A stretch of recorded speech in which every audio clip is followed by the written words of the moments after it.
Donga, the owner of the gun shop, asked Kururi Helan whether it was he who forged the sword, and he answered in the affirmative. He asked how long he had been here. He had been here since he arrived, and Kururi answered that it had been about a year. The master said that it was finally time for the Lord's foolish son to return home, and told him not to return until he said that he had chosen his path as a blacksmith. The teacher said that he had nothing more to teach him, and from now on he would fight the world on his own, noting his terrible talent. He told him to simply continue forging metal every day, as his hands would become dull without practice. Kururi, however, was delighted to have just acquired a profession. He had almost gotten an apple from the tree when his father called him, promising to buy it if he came down. He remembered that in his past life, he had died in an accident and must have been reincarnated in another world. The world of the Gensho Academy game he had been playing. Gensho Academy is a game where the heroine deepens her ties with the royal family and nobles through romantic relationships, and the main feature is that the actions of her rivals hinder the main character. Only once in the entire game did a scene appear that showed him Kururi Helan. In the game, despite the character being portrayed as an evil rich girl, in the ending he for some reason married her, even though he was not a nobleman. The joke ending was about a humiliated aristocrat married to a poor farmer, and he decided he had to avoid that at all costs. He decided to do everything in his power to avoid this stupid ending. The boy returned home and heard that there were fewer peasants this month. He thought the problems had started as soon as he got home, but his parents acted as if nothing had happened. He decided it was too early to fail. He decided that he had to understand the situation and take measures for the future, and that he could rely on the custodian of their library. The keeper said that it was because he had studied with a blacksmith, but suggested that they leave the topic and talk about something else. He asked if something could be done about the fact that their peasants were becoming fewer and fewer, and the custodian replied that the main source of income for these places was tourism. This land is popular for its beautiful nature. However, the number of tourists is declining as no special products are produced here. He realized that if the flow of tourists decreased, then the number of peasants would also decrease as they would go to other, more stable lands, and his family would go bankrupt. The Guardian gave him the next part of the book written by Kururi Helan, saying that if he could understand it, it would mean that his magical level had increased. He asked if he knew this Kururi Helan. The young man wondered what to do as the situation was still unclear. He read that recently some mysterious sounds have been coming from underground. Kururu thanked everyone who came to the meeting and said that after looking through the letters from the village, they seemed to have found a hot spring. They decided to dig a hot spring and continued digging. He shouted to his father that the hot spring had overflowed. He told his father that the hot spring would be their new highlight and would increase the number of tourists since they now had a source of income. The young man saw that everyone wanted to talk to the first prince and decided that this was his chance to talk to the second prince, Rasha. Kudan. He introduced himself as Kururi Helan, and Rasha Kudan asked what he wanted. The hero asked if she knew about the Highland territory and invited her to visit their hot spring. She replied that, if she wasn't mistaken, it belonged to Lord Thorin, Hylanu. She asked him how he did it, and he replied that he would show her and that one visitor was guaranteed. He wondered why the queen was here, and she said that they could act as usual, since Rasha said she wanted to visit the Helan's territory. She asked him if he was a good horseman and offered to ride with her on a horse, since horseback riding is the embodiment of travel. He thought that it seemed they had driven too deep into the forest. Suddenly a monster appeared and shouted at Rasha to duck. He shouted, "Fire!" They returned home with a smile. He thought he understood now. But there was one more thing. He shouted that they were too far away to visit and asked if he had been invited. Many days later, he watched new groups of tourists at the Rancha Falls. Lotson, on behalf of the peasants, thanked him for his hard work, but he replied that he should be the one thanking them, as he had learned a lot, and this was one of the countermeasures. The keeper asked him what he was doing, and he replied that he had finally done it. He said that he had been practicing the magic from the second book and thought that he could extract honey from apples if he used the change in the essence of water. He said Kururi-sama was already quite skilled at using this magic and gave him the next book. Kururu thought the apple contained magic and should try it. He asked what happened and felt mana filling his body. They found the place where the treasure of the first king was kept, which was referred to in history as the Empty Land. Kururi's new power-up taught them a few lessons. He used the water magic, Water Swamp. The brother screamed that the floor had turned into a swamp and he couldn't move. He found the spellbook S and thought he was caught. He thought he'd explored the magic apple's capabilities, and next time he could try it with a weapon. The others, however, shouted at him not to leave them here. Kururi-sama captured the members of the Black Shadow. He checked to make sure he hadn't forgotten anything and thought that the time had finally come and he was just going to school. He decided that in the next 3 years his future life would be decided, and he would try to avoid interfering with the characters in the game as much as possible. The people gave him a parting gift, and he, having thanked them, set off on his journey. He saw a girl with a big backpack on the road. The young man wondered whether he should give her a ride, as it would be dangerous if she met an animal on the way. She was dressed like a commoner, with beautiful black hair and features that gave a sense of peace. He realized it was her. Kururu thought that she might be feeling ill and that he couldn't refuse the fragile girl, but also not call her in some inhuman way. He was confident that this unexpected event would somehow work out, and he greeted her. He smiled and asked if everything was okay with her and if she was okay. Iris Palala, the main character of Genshu Academy, replied that she was simply tired and sat down to rest and asked not to worry. She asked how he knew that she was going there too, and he replied that he simply assumed that since his road led there too. She thanked him for his concern and said she could get there on foot. He figured if she walked, it would take half a month. The hero said that first he needed to dispel her suspicions and introduced himself as Kururi Helan. She was surprised to learn that he was from the Helan house which owned the hot springs. He asked if she wanted to talk about it while he gave her a ride, and she said it was her dream to visit the springs. The young man thought it was good that he had gotten along with her so easily and noticed that she had a lot of luggage. She thanked him for allowing her to ride in his carriage and said she would repay him someday. He suggested they talk about springs, saying that traveling alone was rather boring. He said that the Helan springs have a very good effect on the skin, making it smooth and white, and that they recently discovered that drinking water from them is also very beneficial. She said she couldn't pay off the debt if he did all this, and he suggested that the payment for the meal would be that they eat something tasty and talk about the Helan's holdings. He decided that such a quick meeting was no longer appropriate for the game and decided to do whatever he wanted. He told Iris he had something important to tell her. She said he was kind of absent-minded and she didn't understand anything. He thought that life at school might not be so fun and that she might face discrimination. Iris slowly began to talk about her life. Her father was a blacksmith, but he died when she was 12, and she lived with her mother and brothers and sisters working in the fields, and they barely managed because of high taxes. She said she was happy when she was accepted, but when she left home, she felt lonely. He was worried about her well-being and thought maybe he could try to cheer her up with stories about his father. The carriage stopped, and he said that there seemed to be some problems. He saw that they were attacked by monsters and were in trouble because they took their entrance pass. She burst into tears, and after listening to her nonsense, he couldn't simply refuse. He decided to prepare the men and go. Kururu thought he could manage from here. But she would probably say that since she hadn't done anything, she couldn't accept the money. He said he'd take one out and the other would rush them, and Iris could hit them with magic from there. She replied that they were probably too far away. He shouted, and fire at the enemy. She understood and attacked when the second one was approaching. The girl burst into tears because she broke the sword. She cried that her mother had saved up so much money to buy it. He said he would fix it and asked if she seriously thought he could do it. Kururu said he'd make it even tougher and stronger, but she replied that she liked it just the way it was. He offered to take the pass and return to the road. He thought his heart was still bleeding. The hero gave them 2 gold coins as promised and introduced himself as Kururi Helan. The merchant said he was happy to receive any advice and that he should remember the girl's name and face. She asked him what he would do with the gold coins, and he replied that he would send them home to his family.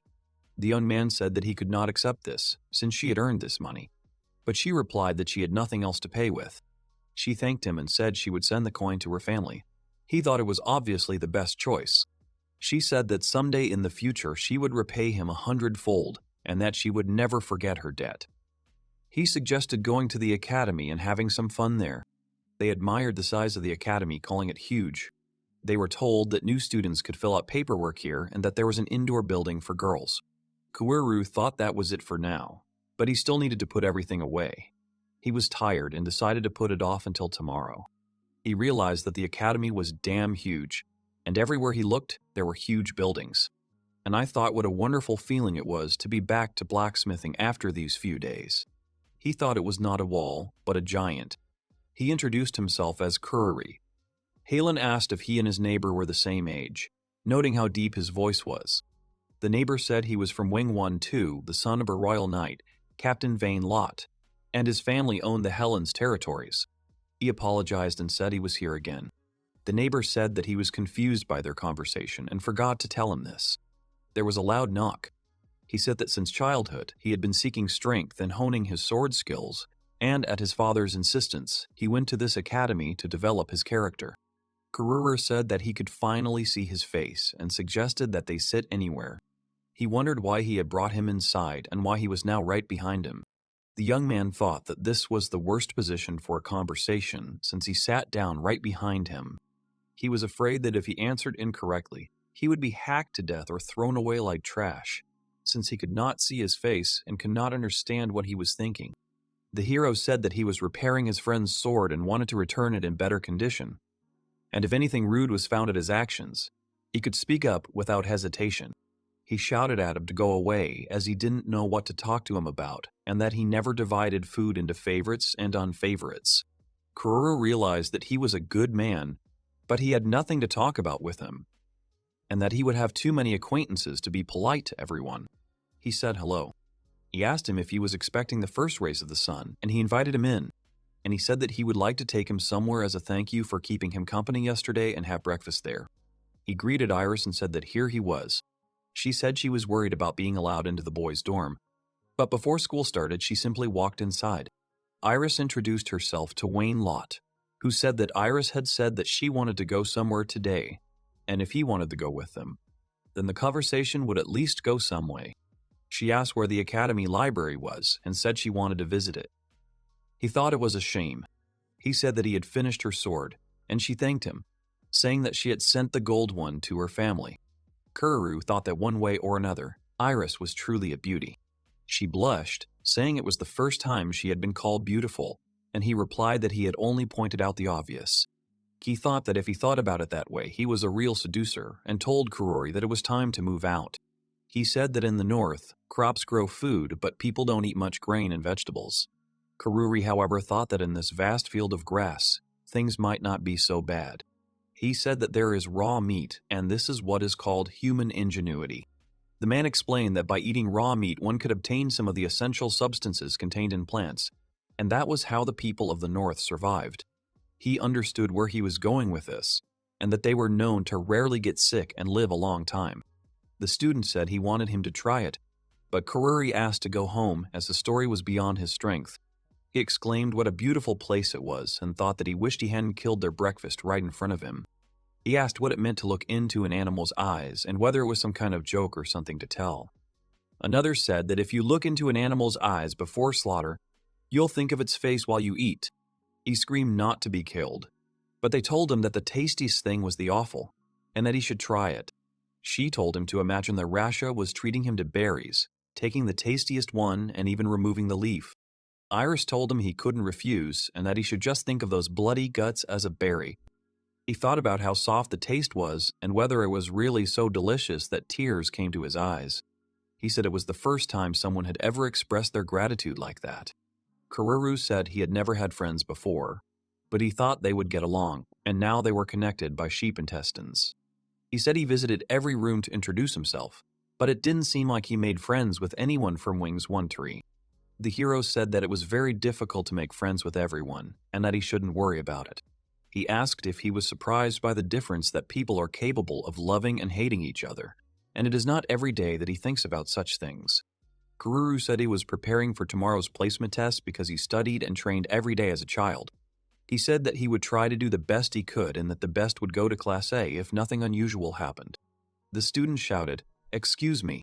Kururi Dano lived in this room. The guy thought he had nothing against Wayne, but he was being completely serious. The girl said that although she cannot see his face, she believes that he is favorably disposed towards Kururi.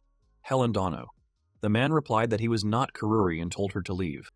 She called him a scoundrel and asked why he was in Kururi's room, suggesting that he was up to no good. Kururi came running and asked why they were fighting. The man told him to go inside and handle it himself, as someone had been very rude. The girl introduced herself as Crossy. Emerald said it was such an honor to meet him and that he looked just as she had imagined. She asked if she could become his student. The girl said that she knew about his talents in wielding a sword and magic, and she wanted to have the same power and asked him to teach her the secrets. The man told her to leave if she was finished, and that if she continued like this, he would get into trouble someday. The other girl said that he didn't have a chance, and that this titan would eat him. Crossy said they were the same age, and he asked why she wanted to become his apprentice. She explained that she had met Iristana by chance, who said he was the kind of person she should definitely get to know. She added that she needed to become stronger. The man asked why the girl was looking for power, and she became indignant, calling it chauvinism. She screamed that she was not a girl, but a boy. He said he could only share what he had done and studied himself, and asked if that would satisfy him. He replied that that was exactly what he had hoped for. He agreed to accept him as a student, and he promised to give his all and surpass all the limits of his body. The young man said that with his physique, even if he could learn magic, it would be difficult to learn fencing, and if he wanted to be stronger, he would first need to train his body.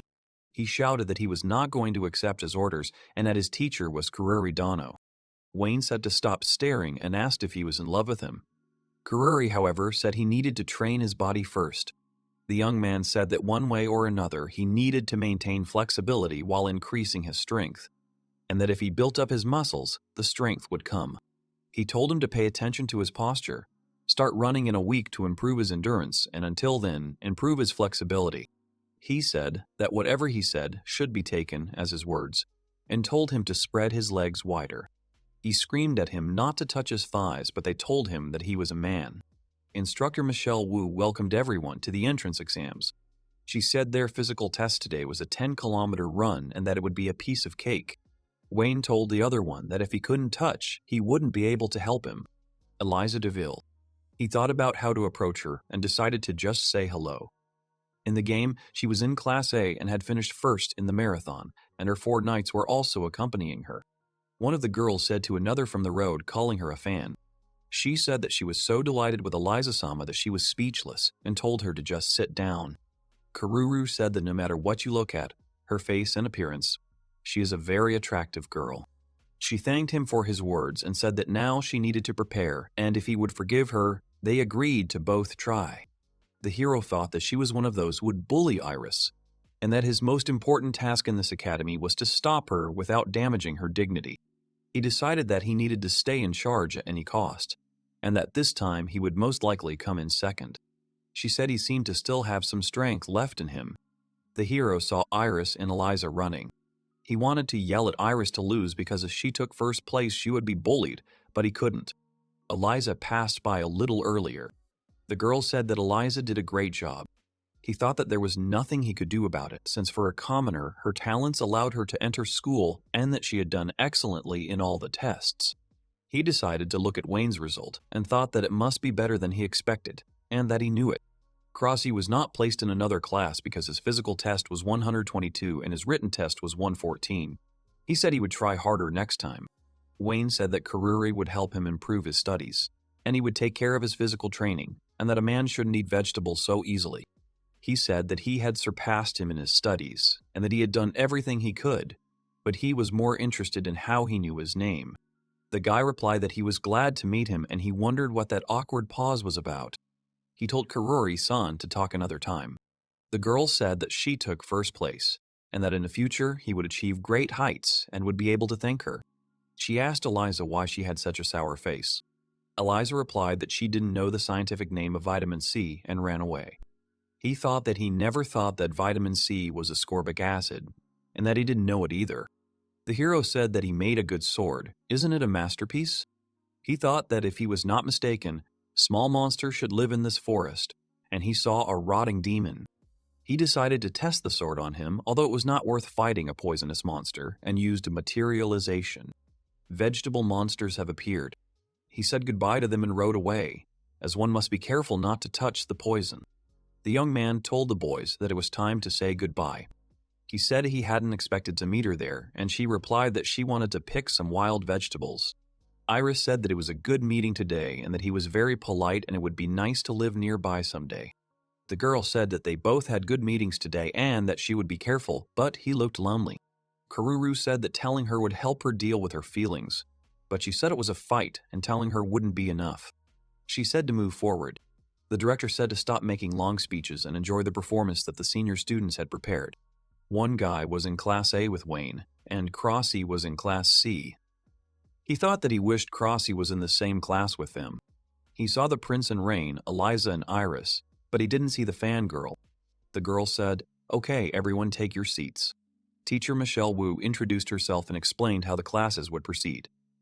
The boy thought he'd understood more from the booklet than from the long speech. One guy offered to introduce another to a collector of magic swords. Amari said she would be teaching them herbalism, which requires a lot of practice. He figured he needed knowledge about how to make money, not theoretical lessons. She said herbs are inexpensive and her goal is to expand the number of herb varieties that can be easily grown by anyone. The girl introduced herself as Toto Gap and said that she was interested in him. She said she wore it to keep people from avoiding her, but she was glad he was interested in herbs and wanted him to look at her research. The hero asked if this wasn't a herbalism class, and she replied that these herbs were bred by her and this was her personal territory. He admired the beauty of the flowers, and she said that she had already tested them and they had a certain effect. She said there was some grass in there that would make your stomach churn and something that would make you feel like you were in heaven. The girl said that she wanted him to help her sell all these herbs. He said that he was a nobleman, but the fourth son of a family with small territories, and in the future he would need enough money. Kururu said that his lands were famous for their hot spring, and that money could be made from such herbs, but it had to be without any side effects. They decided their goal was to have the beauty plant completed before summer break in 3 months, and he would stop by several times a week. The young man thought she was crying. He asked if he could sit there, but she told him not to sit near her. The hero said that if something happened between them, he could tell her from him, but she replied that it was none of his business. She said that she was expelled from Eliza-sama's group, and according to the tests, she ended up in Class E. The girl screamed that there were no such things for her. He said that if she didn't mind, they could be friends and that it would be better than crying alone. She said that if he thinks about something else while he works, he might get hurt. He thought that the guests had not been very modest lately and, letting the guest in, asked how things were going. Eliza wished him a good day. The elf greeted Kururi-sama and asked if Marmim-san was there. He asked if she had any business with her, adding that he himself had no business as such. She explained that Marima was her follower, and although they were now separated, she worried when she suddenly disappeared. She turned to Marima-san for confirmation. He jumped up and asked Eliza what she was going to do with her after this. Eliza said they were leaving, and Marim, looking out, agreed. Eliza replied that of course she would punish her. She added that it was only natural to train a stray dog, and he, as a nobleman, should understand that. She asked what kind of punishment they were talking about and added that it was none of his business, as it was their personal matter. He countered that Marim-san was in his room, and he couldn't just let her be taken away. Marmi, if she understood everything. Marmi, with tears in her eyes, replied that of course she did, since she served Eliza-sama. He told Eliza to wait, as she needed to learn to understand other people's pain. She asked him to shut up, but he replied that he was saying this for her own good, and told her to study the word sympathy. He asked her to stop bullying people, saying that wasn't her true nature. Then he used his super move, the friendship flick. Eliza burst into tears, complaining that it hurt and that even her father didn't dare raise his hand to her. She threatened to tell her father everything. Marimi, horrified, asked what he had done to her beloved Eliza-sama. She then pounced on him, telling him there was no need to thank him. One student whispered to another that it was astonishing how he'd angered the girl, since even Prince Ark wouldn't speak to her so harshly. He asked him to stop, as they were in class. The other replied that he couldn't handle her and asked the first to be quiet so he could hear the teacher, to which the teacher yelled for them both to be quiet. So he could hear the teacher, to which the teacher yelled for them both to be quiet. She thought that if she remembered correctly, Railrain came from a family of farmers, but he didn't advertise it. He lost his parents as a child and met the prince by chance while living with his grandfather. Ending up in the capital as the prince's friend and follower, his interlocutor noticed that the teacher had finished and they could now talk, adding that it was time for practice, and thought to himself about his "I see right through you" smile. The second student asked to be spared the conversation about Eliza.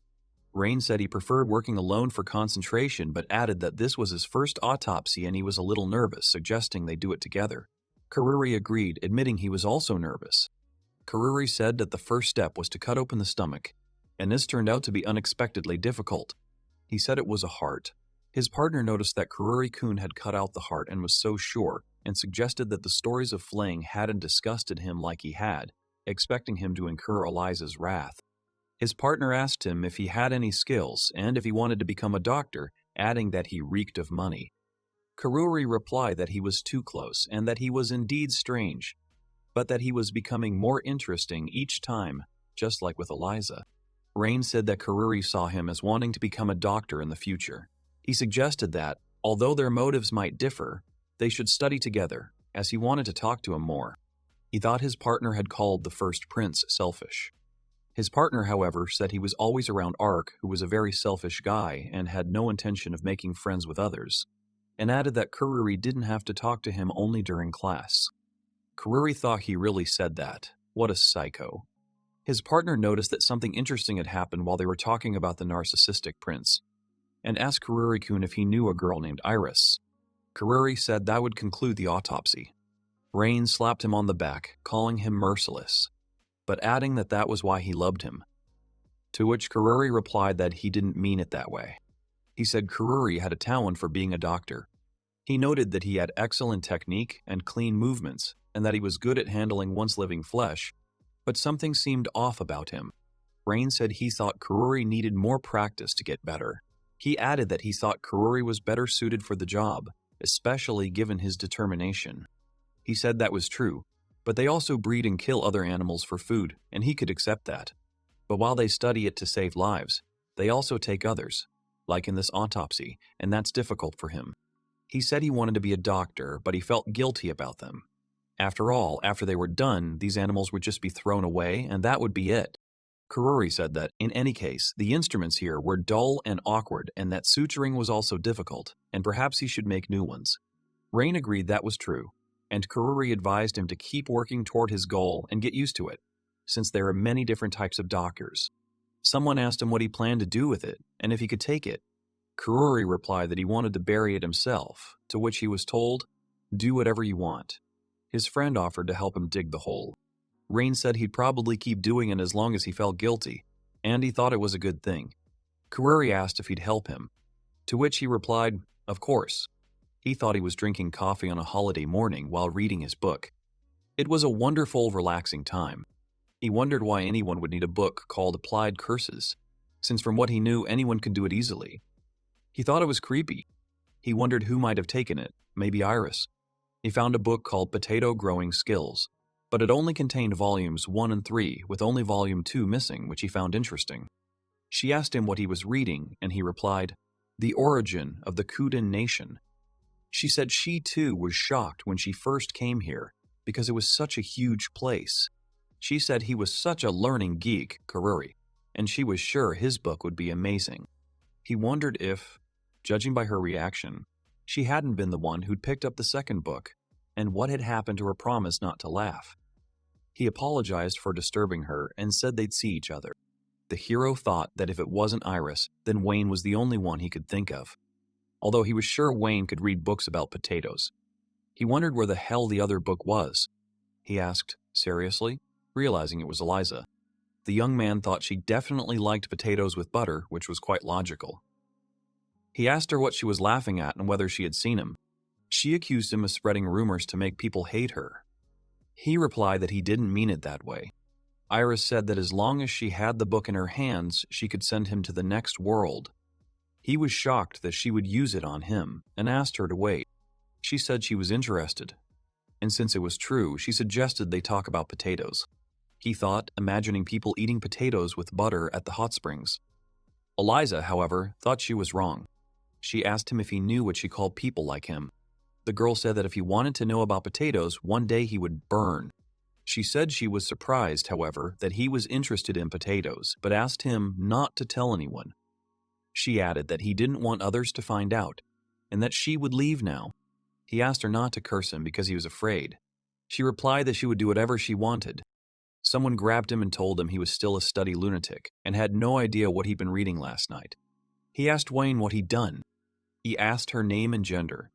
The cat replied that cats without owners don't have names, which is common sense. But she's a girl, and he's being rude. He asked if Nico, Sensei, was a magic teacher and if she could use it.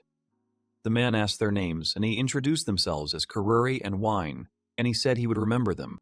Sensei said she would allow them to participate in her research group if they showed potential. The man suggested they study for a while, as classes hadn't started yet. Sensei said it wasn't pretty enough, but since it was a beginner-level spell, it passed. Sensei said they first needed to examine the power of their magic and understand its quality by practicing changing it. She thought Kururi would be a good fit for the group and said that even though the members were unusual, he would fit right in. Sensei told one girl that she had it too, and the other that she had potential. Kururi thought they were both amazing, and that Nico, Sensei taught very seriously. Sensei said he was too excited and needed to focus better instead of walking around touching things. Kururi thought it was all too serious and wondered what he'd gotten himself into. The cat told them to wait, as the boy Ark was still looking for a way here. She thought they'd invited someone she didn't want to see, the first prince.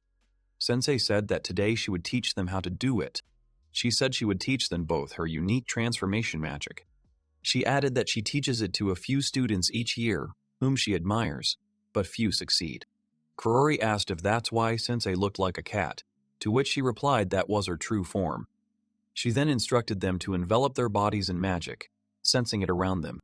Sensei told Vane that he was young and it shouldn't be a problem, but he needed to release more magic.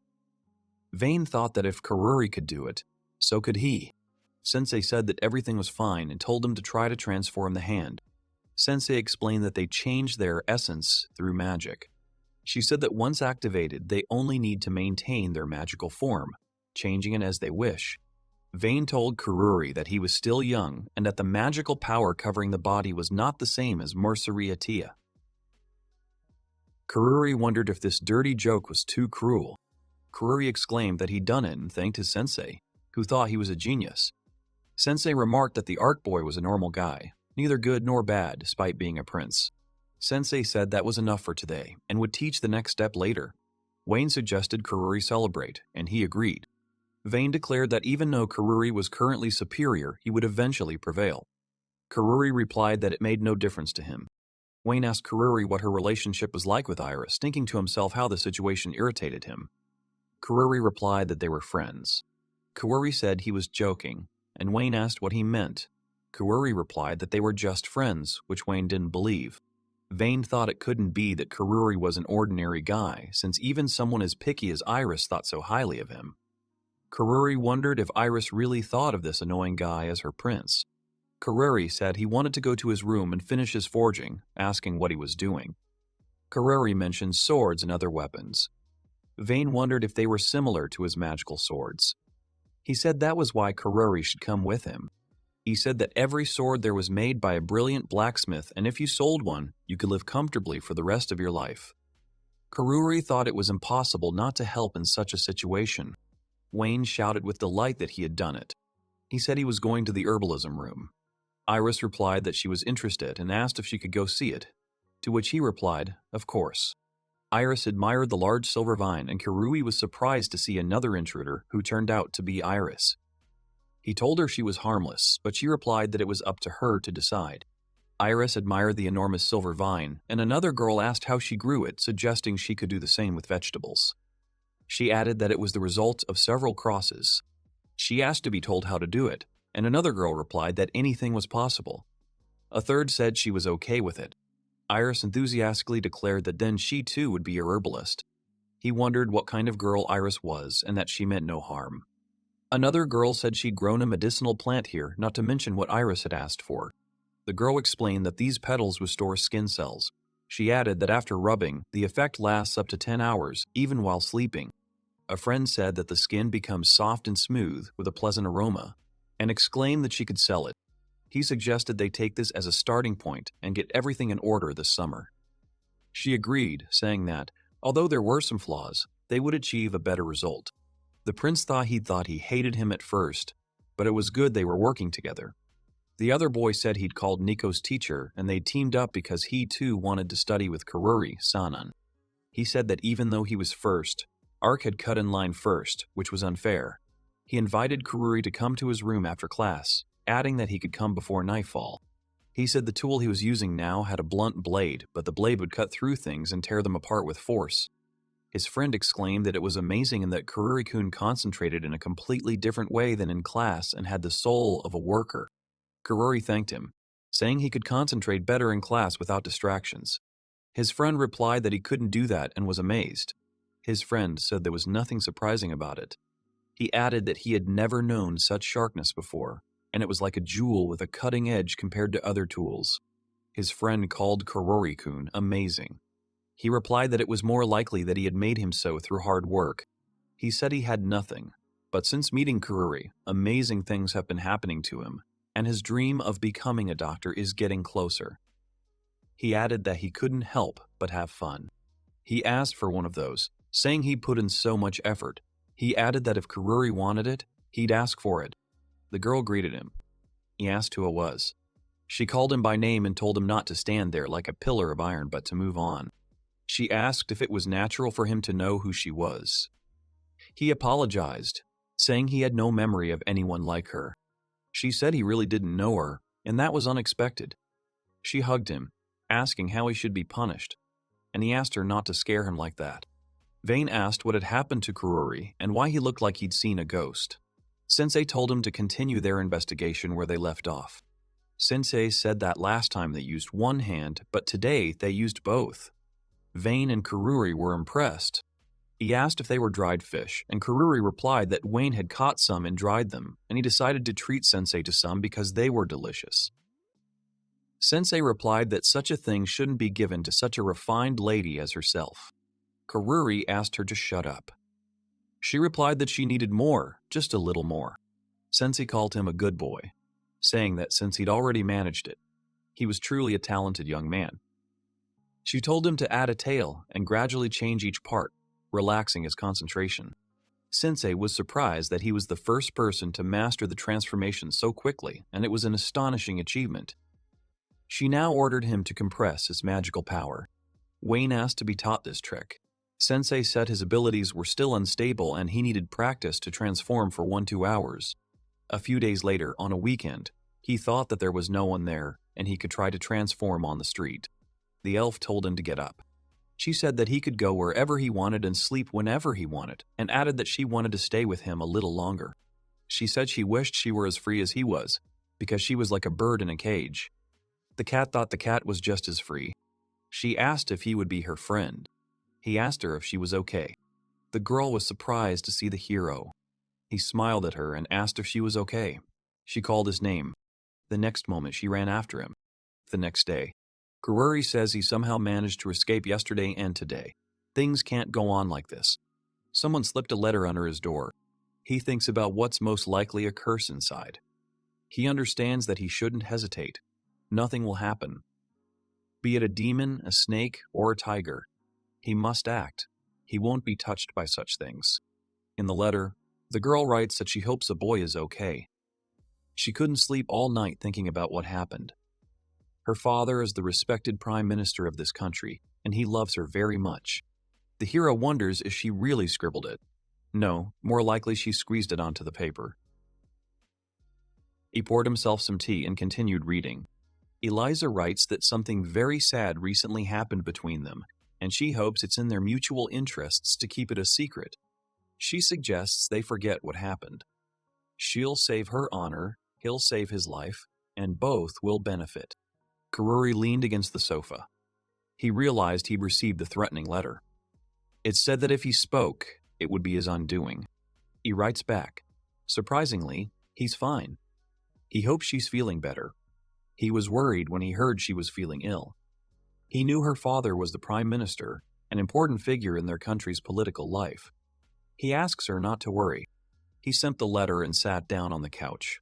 He accepted her terms, even if it wasn't the best solution. At least for now.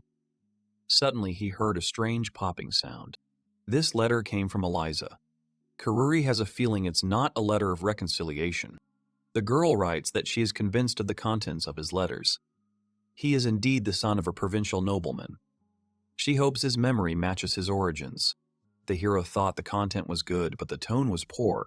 The girl was currently enjoying tea until noon, and she'd be waiting for a reply the whole time. Even if he somehow remembered, that didn't necessarily mean he'd be able to tell everyone. Kururi realized that she needed proof that he could be trusted.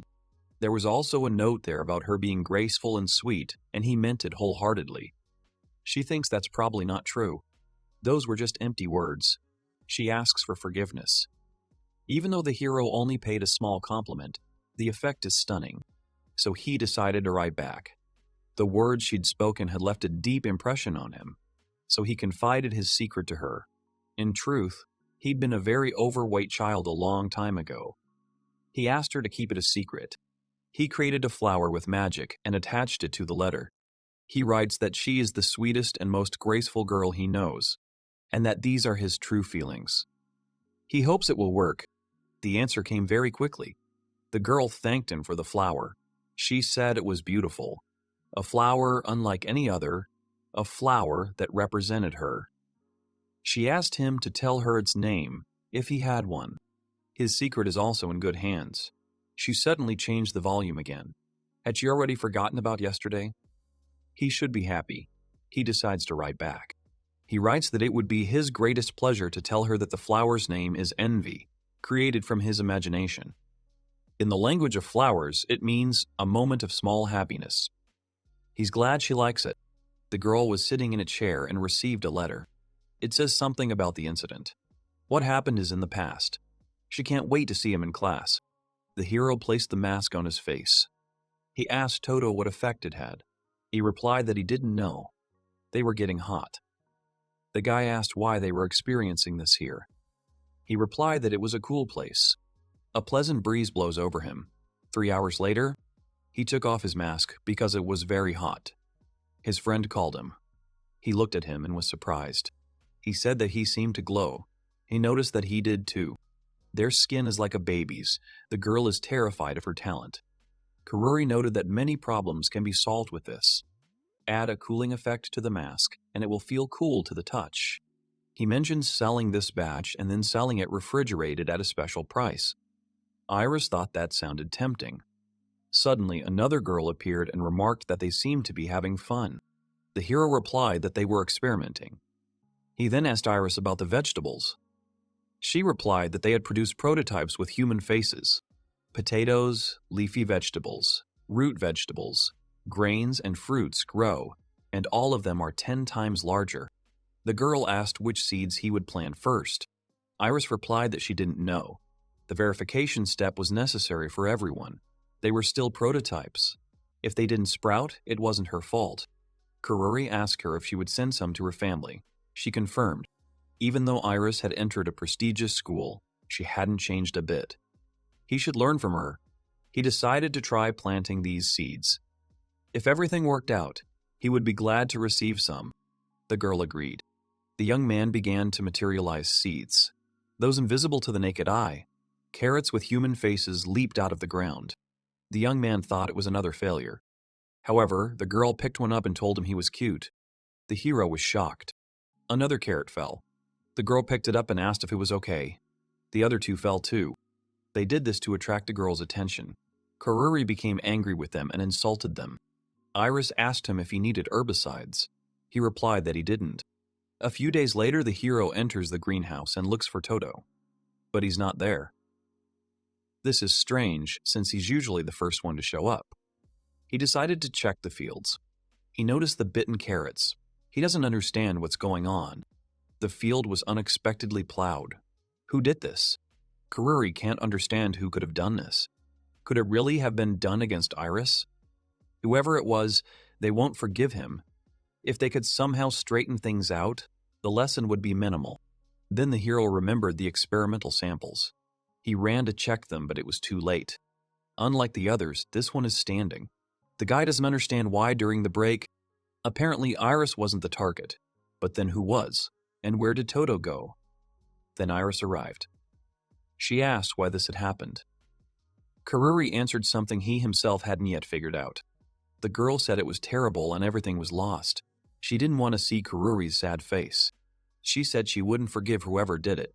Then Toto appeared from behind the tree. He apologized to his friend. He told him that their precious prototype had been stolen, but they still had roots and seeds. They could replant them. They should succeed.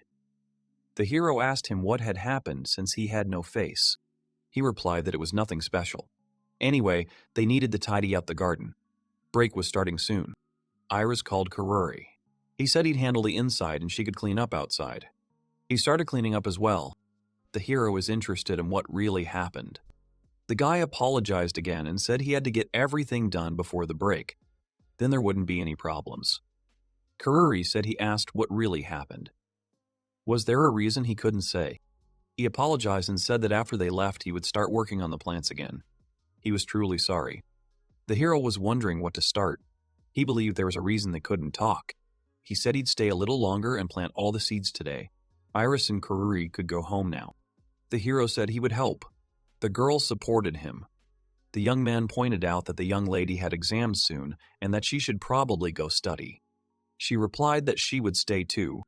They decided to try together. He said that one person was enough for the job. Kururi and Iris exchanged glances.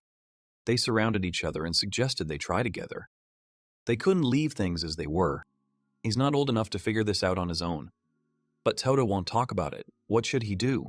The boy asked Kururi why he was so gloomy. He wasn't keeping his distance like he usually did. Did that mean he'd accepted him? The hero thought he didn't even have the strength to respond to his jokes. A classmate offered him information about the cause of the disorder in the garden. The young man became interested.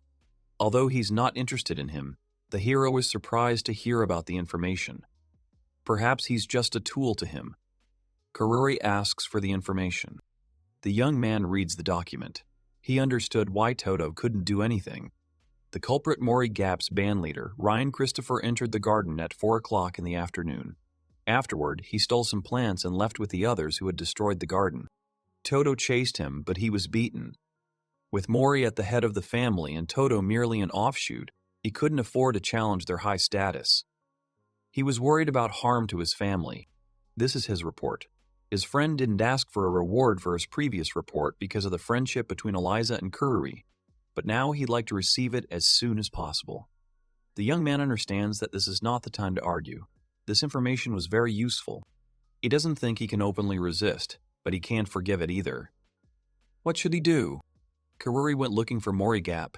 He asked a passerby about his whereabouts, and he found this guy. The hero fought the urge to smash his face, but not now. This is also for Toto's sake, so he shouldn't be recognized. What if the boys went somewhere? He decided to follow them. He couldn't understand why they were in such a place. Then he noticed their prototype. The boys started discussing Toto's reaction. It was so funny how he tried to cling to that flower. It was so stupid. Kururi was hearing about it for the first time. Mori heard that he was going to put them in jail again. He wants to visit him once. His friends supported him. The hero can't stand it anymore. He wants to share with him the nightmare he's been through. He came out and asked if they really thought it was funny. He was shaped like a carrot with a face. He would make sure his nightmares stayed with them. To identify himself when asked is called mercy. He's the plant he destroyed in the garden. The boys say it's simply impossible. In fact, people that age might even believe such stories. He shows a little violence. He punched one guy in the face. Then he hit the guy in the stomach. Mori didn't stay away and started hitting the carrots. But the hero didn't lose his composure and knocked him to the ground, putting his hand behind his back. Then the boy decided to use magic. The hero realizes things are bad. His form will soon fade. Mori bets that Toto put him up to it. Kururi's form faded. The enemy recognized him. The young man said that Toto hadn't told him anything. It was just his actions. He replied that he would beat him anyway after he was done with him. The young man said that it didn't matter what he did to him, but he shouldn't touch Toto. However, Toto didn't care. He would beat him up. And then, Toto. The next moment, the young man struck him in the face. He says that if they try anything funny against them again, he won't forgive them. He swears on his own name that he'll kill them without any regret. This also applies if they cause Toto any trouble. He tells them not to dare touch his things again. He will also finish them off if they act against them behind his back. The boys got scared and ran away. Kururi sank to the ground, thinking about how this could cause problems for Toto in the future. Later, the young man says that he is very sorry. Toto was surprised to hear he'd been in the punishment room. He was amazed his friend had managed to handle 3. It was reckless, but he was truly brave. The boy apologized. He knew what he did was wrong. Toto was surprised at first, but he was not so stupid as to be angry with a friend who defended him in a fit of anger. Kururi mentioned that this could cause him problems. He replied that he wouldn't die from it. It was true that there would be trouble, but not that big. And he felt much better knowing they got what they deserved. The hero still doesn't know what to do. He's still in the punishment room. Suddenly, Eliza enters. She said she'd planned to meet him anyway and had been told to bring him some food.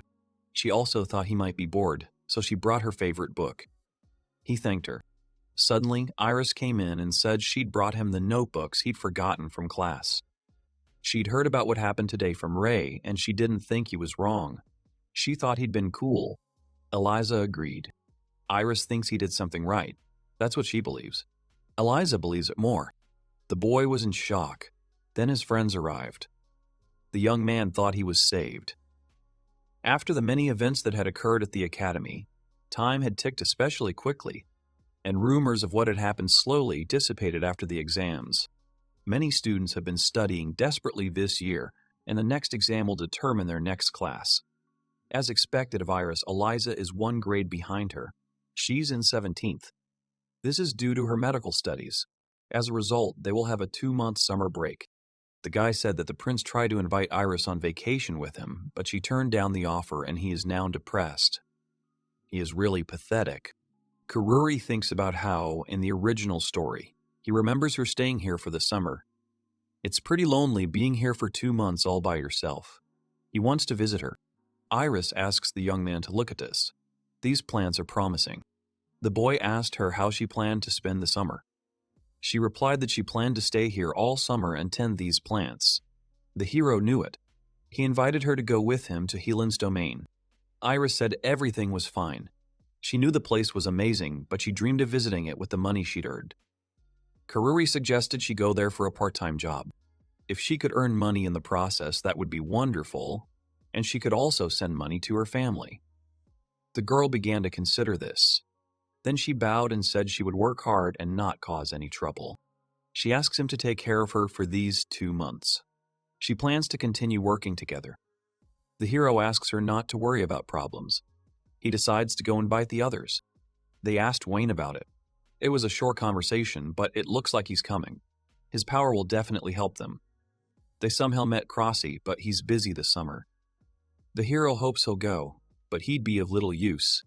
And then they, together with Iris and Wayne, headed to Helan's domain. Crossy said he came to say goodbye to them today. He really does need to go back to his hometown during summer break. He thanked them for the hero's lessons and asked them to take care of themselves. The same goes for Wayne. Kururi thought it was a shame Crossy couldn't come with them. Wayne would be a little lonely. Iris called out to the hero and said they could already see the city from here. The guy looked out of the window and said that they were almost there. They left the academy about half a day ago. The closer they get to the city, the more excited they become.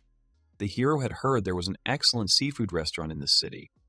Wayne noted that such places evoke good memories. Iris feels like she's already sickened by the number of good memories ahead. The guy tells her not to worry about it. He thinks the best way to express his gratitude to Kururi is to go where he wants to go. The hero agreed with Wayne. After all, he was learning something from them, gaining something, and wanted to repay them. The girl apologized for her rudeness. He told her they were friends and she didn't have to be so polite. They arrived in the city. They dined. They ate boiled fish. It was delicious and filling. Wayne asked about their journey onward in the carriage. Kururi replied that it would be better to spend the night here. It was late and the horses were tired. There was a hotel for them here. But what to do now? Iris suggested a stroll around the city. He agreed and invited Wayne. He also agreed. The owner was busy settling accounts so they could escape before he noticed them. The girls were discussing a couple of handsome men who had dropped by. They offered to give them a massage. Kururi said he wouldn't mind a massage. His friend agreed. He too needed to give his muscles a rest. Iris was against it. She asks them not to go there. Wayne doesn't understand why she's so angry. Kururi doesn't either. He suspects it's because of those women. Suddenly, some man called the guys over and told them they had a house full of cuties. But he didn't have time to finish.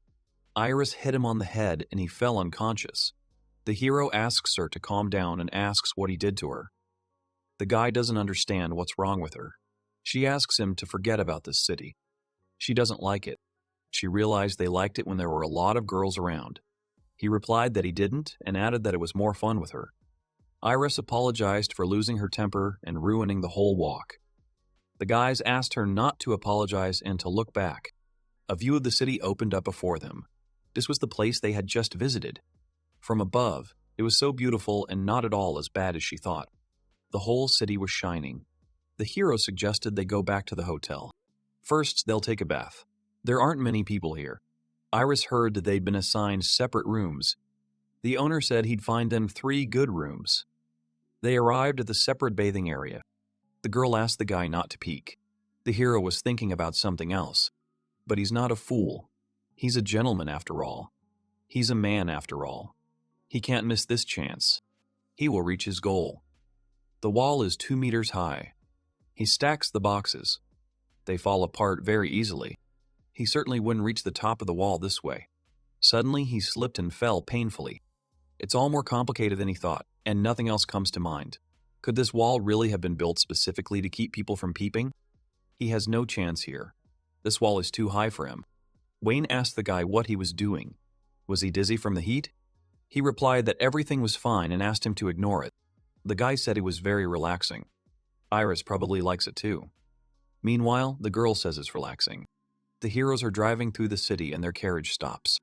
The man offered them to try their bread. They entered the bakery. It smelled delicious there. The baker said their shop was famous for its baked goods. A little girl came out and greeted her friends. Her name was Alice. She said that her dad's bread was incredibly delicious and suggested they try it. Corey asked about what's called kibi, if it's just bread. The man replied that it's very long. That's why it's called kibi. The hero agreed to take 4.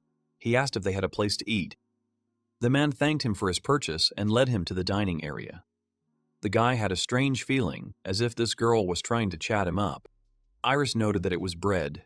Kururi explained that they called it bread because of its length. They began to eat the bread. Iris wished them bon appetit. The bread turned out crispy. It really is delicious. The heroes agreed. Suddenly they noticed something sweet. Honey was flowing out of it. It was magnificent. The hero couldn't even describe it. He says the bread tastes like honey. Wayne and Iris confirmed this. The baker thanked them for waiting and offered them black tea. Kururi thought it was just in time, and the amount of lemon juice in it was just right to refresh. He just didn't know how long he could keep this honey going. Alice asks him to wait and believe in bread. The hero thinks that no matter what she says, if he eats even a little more honey, he'll feel bad. But he can't be so rude to a little girl. He decides to take another bite. Then the bread turns salty. At first, there's a soft, crunchy sweetness.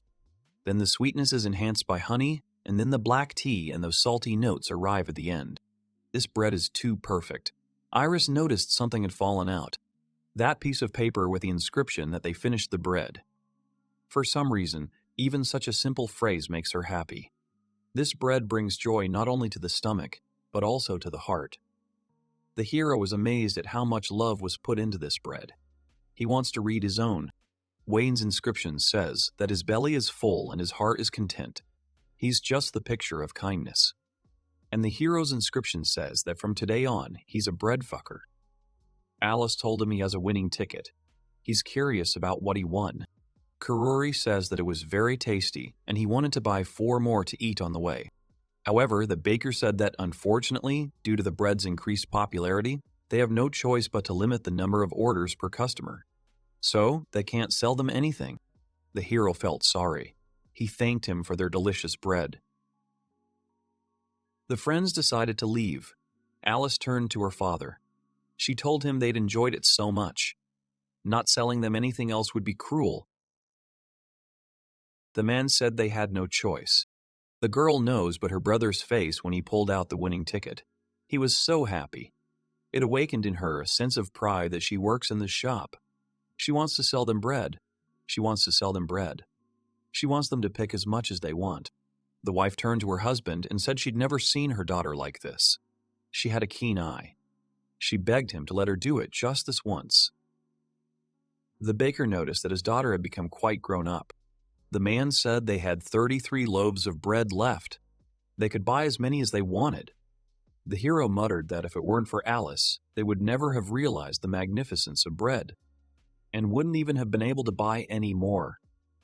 It seemed like it was time for him to take the stage. Kururi decided to take all 33.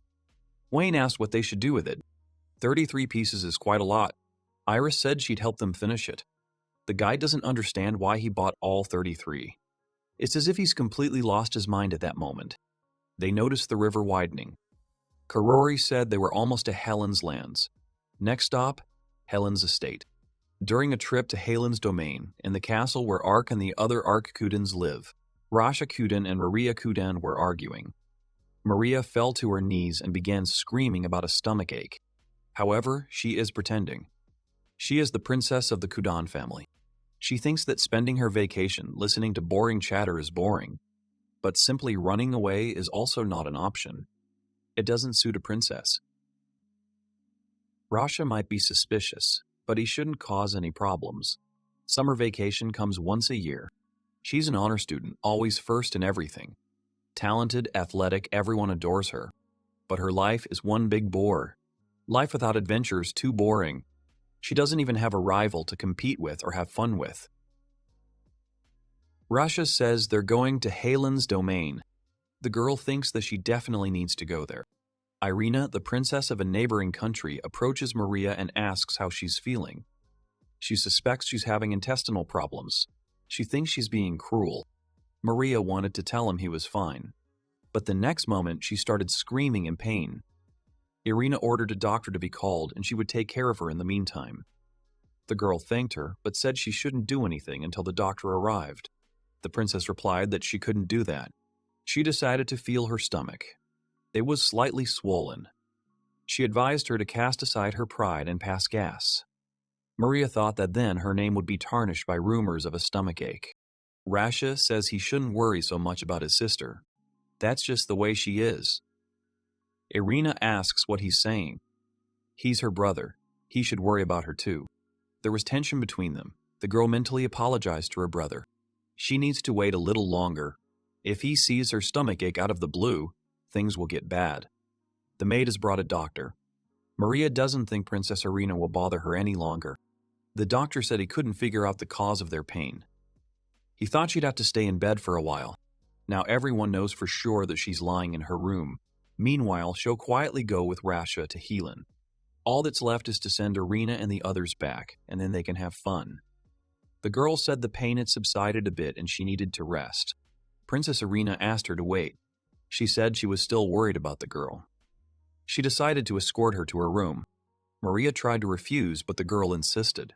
She said that in such a weakened state, they definitely needed an escort. Besides, she was a princess, another reason to keep an eye on her. The girl lies in bed, thinking about how kind and caring she is, yet so annoying at the same time. Irina says she's done the same thing many times before. The princess is perplexed. She knows the princess's stomach doesn't hurt at all. The princess tries to justify it, but she asks her not to worry. She's not going to pressure her. When she was little, she used that excuse many times too, because she was bored and wanted to leave. If she said that in front of everyone, it would cause problems. She's going to do the same thing. Maria smiled and suggested that her friend run away. Irina asked where they would go. She mentioned the place called Helen's Domain.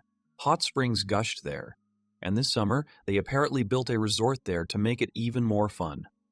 She asked about Irina's wish. She agreed, but asked how they would escape. The girl replied that they would escape through the window. Maria doesn't understand what this feeling is. She's so excited. She's having so much fun. It's probably the first time in her life she's met someone she can have fun with. She feels alive next to her. Irina smiled and went down to her friend. They met with Rasha. The sister told her brother that she and Irina would be going with him. The boy started to worry. How could this be? She was, after all, the princess of a neighboring country. If she suddenly disappeared, all hell would break loose. Irina said everything was fine. She had permission to travel throughout Kudan for 2 months. The man who had been a troublesome enemy suddenly became a fellow adventurer. Now no one can stop her. Irina asked him to take care of her. Maria plans to have a blast during holidays. They decided to call each other by their first names. Rasha doesn't understand how they managed to escape from the nurses' quarters. There seems to be a guard at the door. Maria replied that they had climbed down from the window on a rope. Mom thought she wouldn't be able to leave. Irina said she hadn't had fun in a long time. Suddenly, someone asked to come with them. Some guy managed to run into the carriage and said that he was also going to Helan. The girl was thinking that now Rasha would have to keep an eye on 3 people at once, which meant they had a better chance of escaping. Irina asked what the girl was up to again. She told her friend to be ready to run at any moment. She would show her how princesses can have fun. She asked when they would do it. She replied that when the opportunity presented itself, they would jump out of the carriage together. Of course, they would still be found later, but they would have time to have fun together for a day or 2. Irina said it would be exciting to jump out of the carriage at such speed. Maria said that if they jumped out now, they might break. They would wait until the carriage stopped. She knew the area better, so she was probably a better runner. Rasha mentioned that there seemed to be a rest area further down the road. They'd grab a bite to eat and then continue on. The girls thought this was their chance. It seemed everything was going according to plan. All that remains is to act. The guy said that the Hallan's estate begins further down the road. The girls jumped out of the carriage. Now they had to run. Irina told her friend to take her wherever she wanted. Maria thinks it worked. She noticed that Russia is very naive. They did it. No one could stop her. Irina said her plan was brilliant, and her moves too. What a nimble somersault. She replied that she practiced a lot. If her friend practices, she can do it too. Now they were going to the hot springs. Irina asked if she knew where it was. She replied that she had the map in her head. For some reason, every time Irina admires her, she feels good. Maybe this is what it means to be friends. Irina asked if they would really sleep on the street if they got lost. The girl asks her not to be afraid. She knows how to survive on the streets. They decided to go to the hot springs. They were full of beautiful flowers, so she should be ready. Sitting at the springs, Irina says that she didn't even know that such a place existed. Whoever created this place must be a wonderful person. Maria thinks it's wonderful that they were able to relax here. She heard that this was all the work of the son of the ruler of Helan. The girls began to splash in the water. Irina asked what they would do after they got out of the bath. The princess suggested something to eat. Irina said it was a good idea. Grandpa always scolded her for that. There was an entertainment area nearby. Maria would show her, and if you think about it, it's been a while since she's been out with other girls. It's kind of weird, but at the same time, it's incredibly fun. The girls bought 2 pork kebabs. The salesman treated Irina to another. She thanked him. Maria asked how she did it. The princess replied that men are easy to manipulate.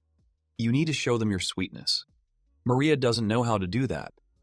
Dad told her that if 2 people respect each other, they're friends. Irina thought they were friends from the start. When she's happy, she's happy. And that's probably what friendship is. When she played a prank on Dad by painting his face, that was also fun. But this was a whole different kind of fun. The girl decided to show off what she was especially good at. They went to the shooting range. Maria started shooting, but the toy didn't fall. She started yelling at the salesman, saying it had fallen. It was fraud. He asked her to calm down. Irina asked him to try too. The princess thought about how she handled the gun like a novice. Where did she get such confidence? The girl fired, and she hit the salesman. Irina blushed and told the guy that she had been keeping an eye on him the whole time, which was why she had missed. He was embarrassed and decided to give her something. He handed her a hair clip. Maria said she was simply delightful. How had she come up with such a plan? She replied that it was easier than it seemed. Men are so easily distracted. They now have matching hair clips. This will be a good memory. Bei decided to go shopping. She was glad they would have good memories. But they were caught in a pavilion where you have to catch goldfish. It's funny, they were trying to catch something, but in the end they were caught. Let's go back a bit to when the princesses were still in the castle. Kururi is glad to be back. Iris says the river is so beautiful and that it's truly a wonderful place. Wayne suggests that the fishing here is excellent. He'd like to stay here longer and rest. The guy suggested they set up camp here. It might be chilly at night, but they had blankets. They'd catch some fish, fry them, and everything would be fine. The hero decided to make fishing gear. Wayne hauled in some firewood, and Iris brought some fishing line from the stagecoach. Then they bent hooks from the nails they had. They were barbless, admittedly, but they'd do. They managed to make fishing rods. Kururi asked what they would use. Wayne said he'd bite on anything that smelled good. They decided to try dried meat. They sat down and began fishing. The hero was delighted. Iris noticed that the boy now looked just like her grandfather. He replied that they were still on the edge of Helan's domain. She asked what the capital of the domain was like back then. Judging by his face, it was even more beautiful. He confirmed it. Kururi started getting a bite. He seemed to have caught a big one. But he missed it. Apparently, amateurs like them have a hard time catching fish with a barbless hook. The girl never got a bite, so he was lucky. The hero thinks that if he'd been smarter, he would have caught it. But at least now he'll have the motivation. Next time, he'll definitely catch it. Iris almost caught the fish, but it slipped off the hook. The guy grinned. Then the girl noticed that Wayne was missing and asked where he had gone. Kururi thought he'd gotten so caught up in fishing that he'd completely forgotten about him. He wasn't on the shore. He couldn't have fallen into the river. Something was unsettling about him. Suddenly, the boy jumped out of the water with a huge fish. He hoped there would be enough for everyone.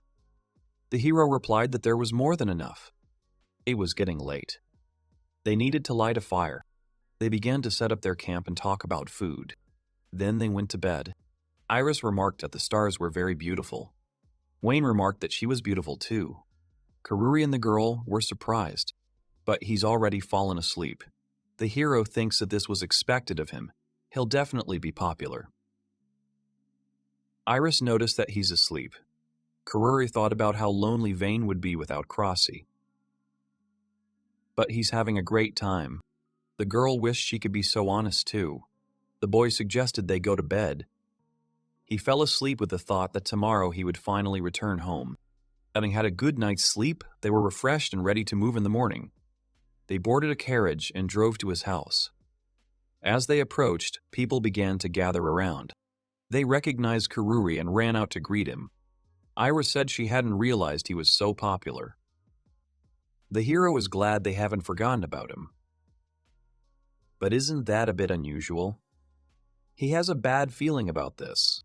At first he was a little confused by the people greeting him with such enthusiasm. But then he decided it was because they loved him. They arrived around noon. Kururi noticed that almost nothing had changed in his absence. Someone called him and rushed to hug him. The man was glad that the boy had returned. It seemed he wasn't crying from joy at all. The boy decided to introduce his friends, Iris and Wayne. They were his classmates at the academy. They'd be spending their summer vacation here. The man was pleased to meet them. Wayne greeted him. He flinched. Then he turned to Iris and suggested that she was dating one of them. She denied it. Kururi doesn't understand what her father is doing.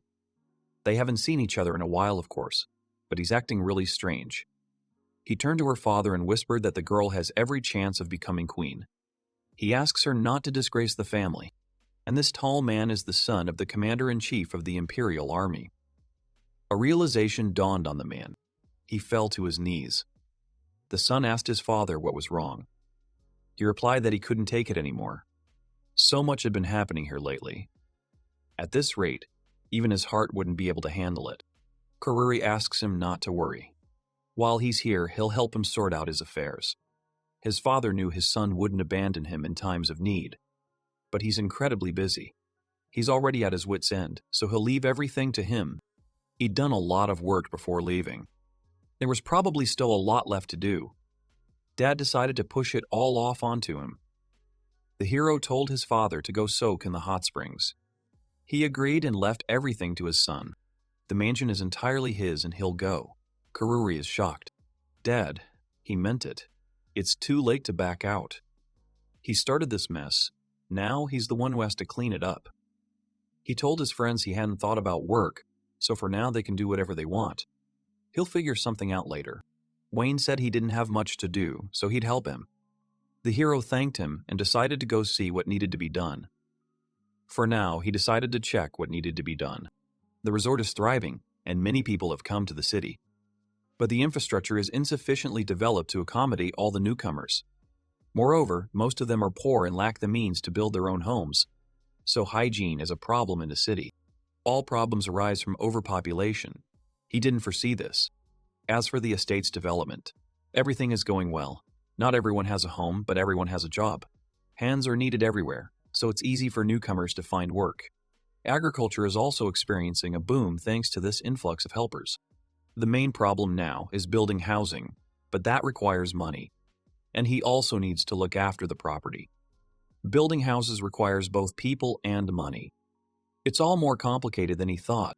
He had no time to worry here. It was time for him to act. He decided to borrow money from the safe. Wayne announced that he had a visitor. It was Lotso. He was one of those who had helped him build the resort. They greeted each other. He could easily be called the most trusted man in their domain. The boy heard he was back and decided to stop by. He had brought something. Reports and necessary information for the opening of the season. The young man invited him in. They discussed a lot of things before. He thinks they should talk about it. Lotso's timing couldn't have been better. He'd been planning something. He wants to use this money to build houses that people can get for free. Corey asked him what he thought. He said that if that were the case, people who bought houses with their own money would start envying them. The hero agreed. The guy suggested not making the houses free, but simply selling them cheaper than usual. Then there would probably be few complaints. But then the hero would be the one in the red. The guy replied that it was no big deal. They decided to get down to business. Lotso would be in charge of recruiting builders. The boy will ask his brothers to do his work for him. As he left, Kururi thought that, as expected, he was simply magnificent. Then Iris and Vane entered. The girl asked if he had decided what to do. Wayne and Kururi would handle the tasks that required physical labor. He wanted to ask Iris to handle the paperwork. That day, they began implementing a large-scale plan. Requests to build a house seemed to come from almost everyone. And as rumors spread, the crowds grew. Lotso and Iris, meanwhile, were busy with contracts and paperwork for the homeless. More than 100 people participated in the construction, including him, the owner of the land.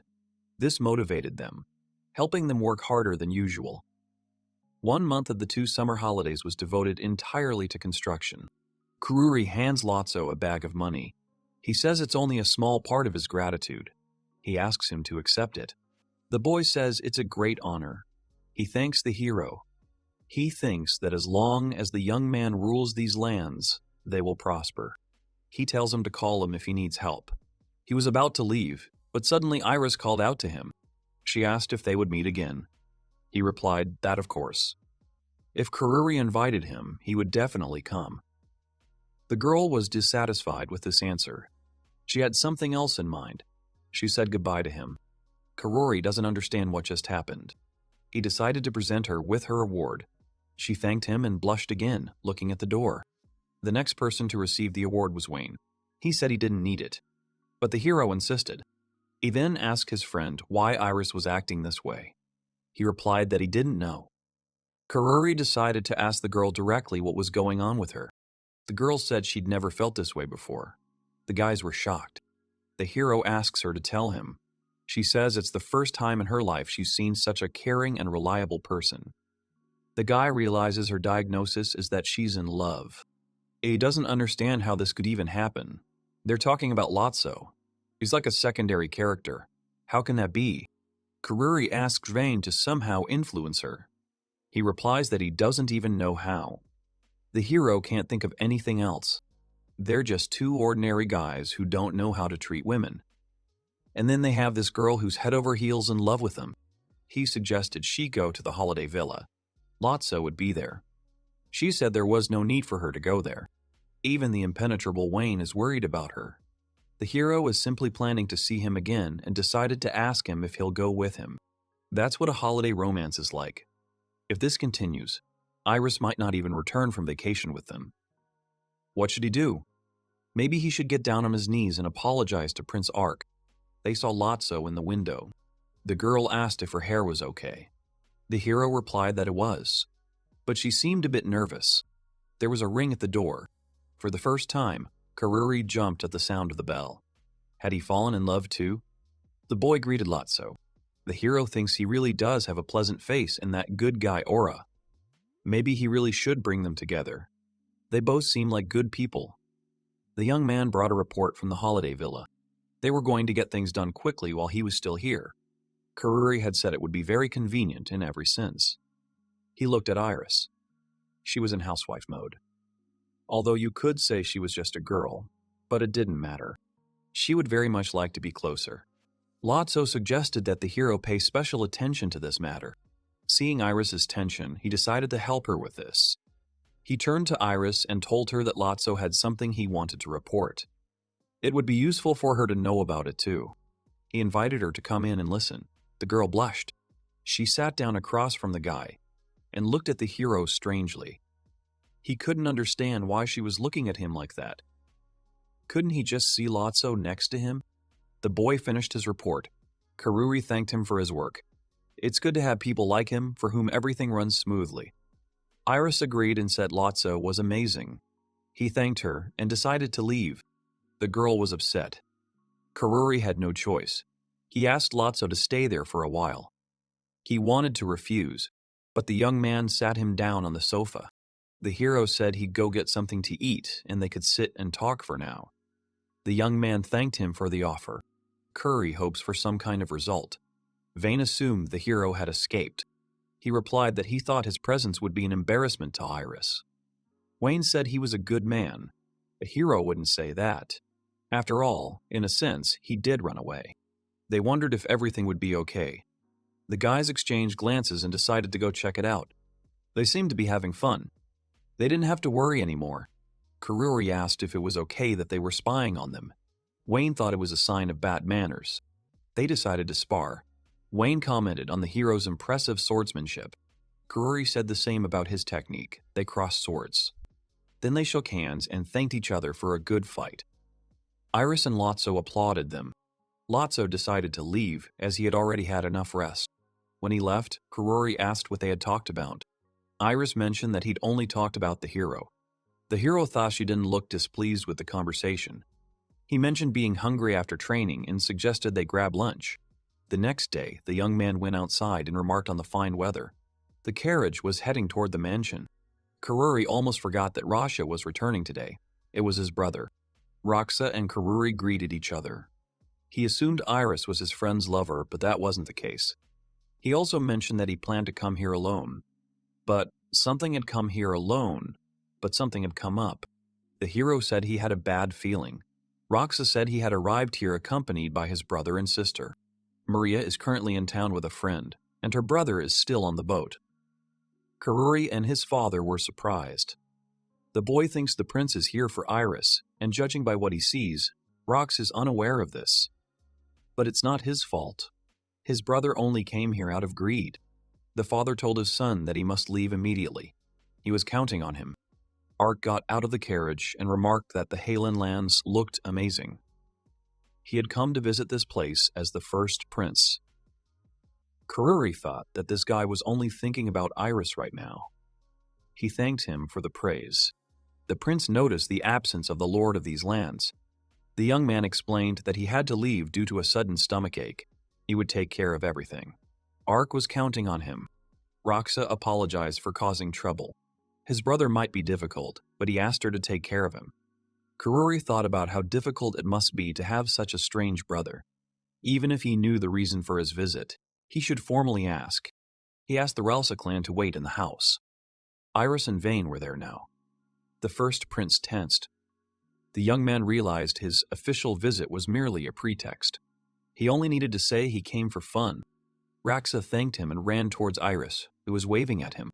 Ark turned to the hero and handed him an envelope. He was asked to give this to him. Kururi thinks it's probably from Eliza. He doesn't understand why he feels happy to receive a letter from her. It's strange. The hero and Ark are riding in a carriage. The young man thinks that they have nothing to talk about. Even he needs a little rest. The prince was the first to break the silence and asked why Wayne and Iris had come here. He replied that they had come to see them and earn a little money. Since he hadn't seen Iris in quite some time, his thoughts were all about her. He really wants to see them together, but he's not confident enough. This makes him doubt whether it's worth helping him at all. Instead of talking to Iris, he simply glances at her.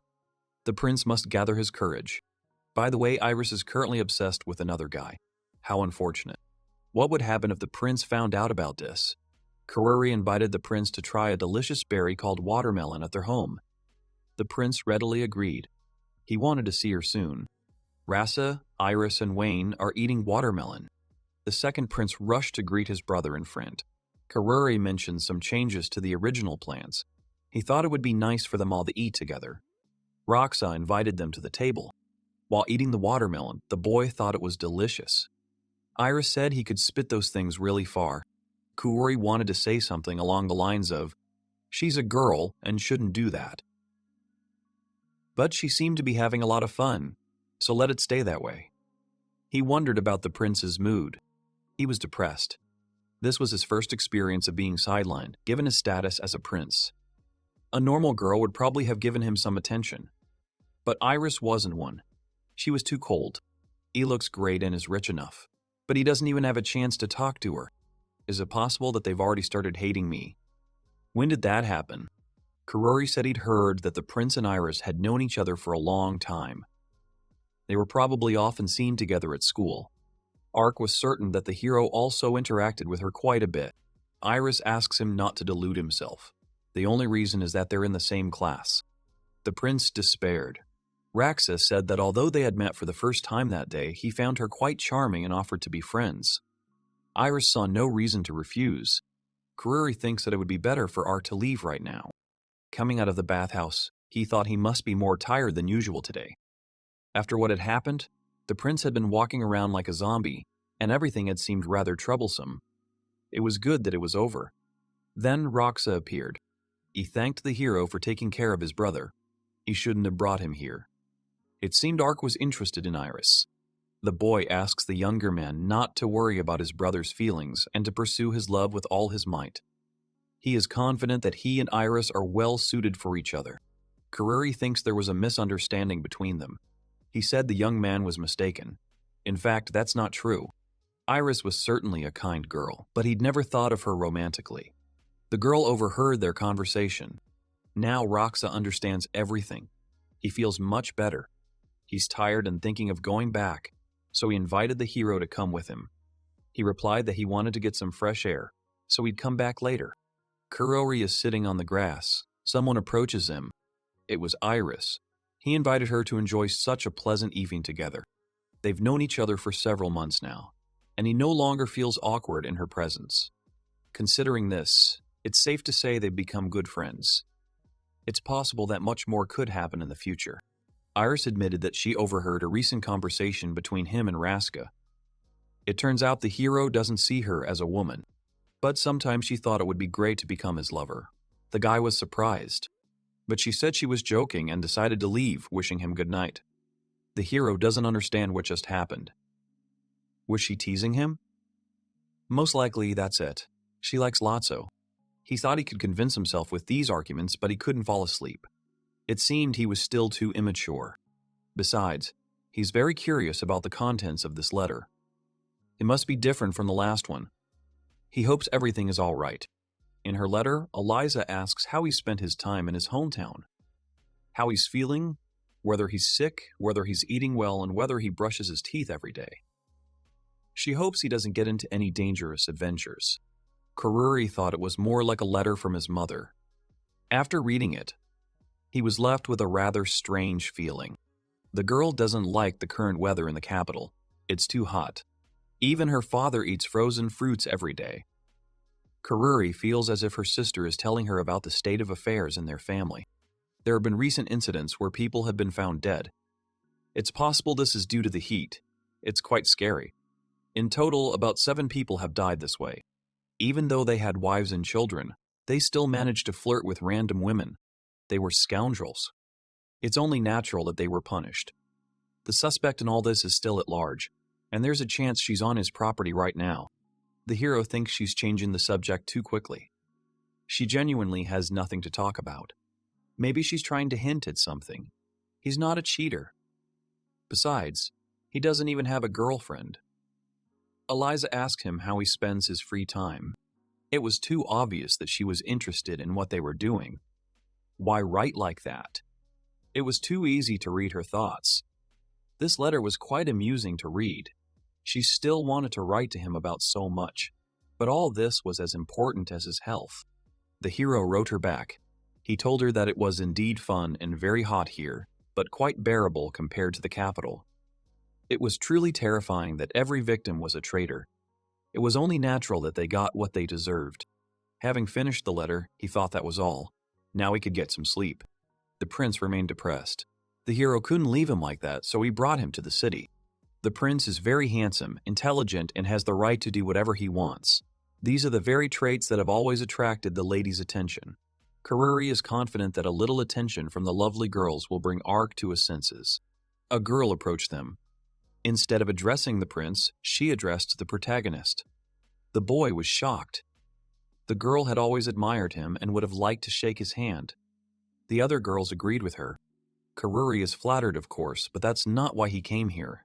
He doesn't understand how he managed to attract all the attention.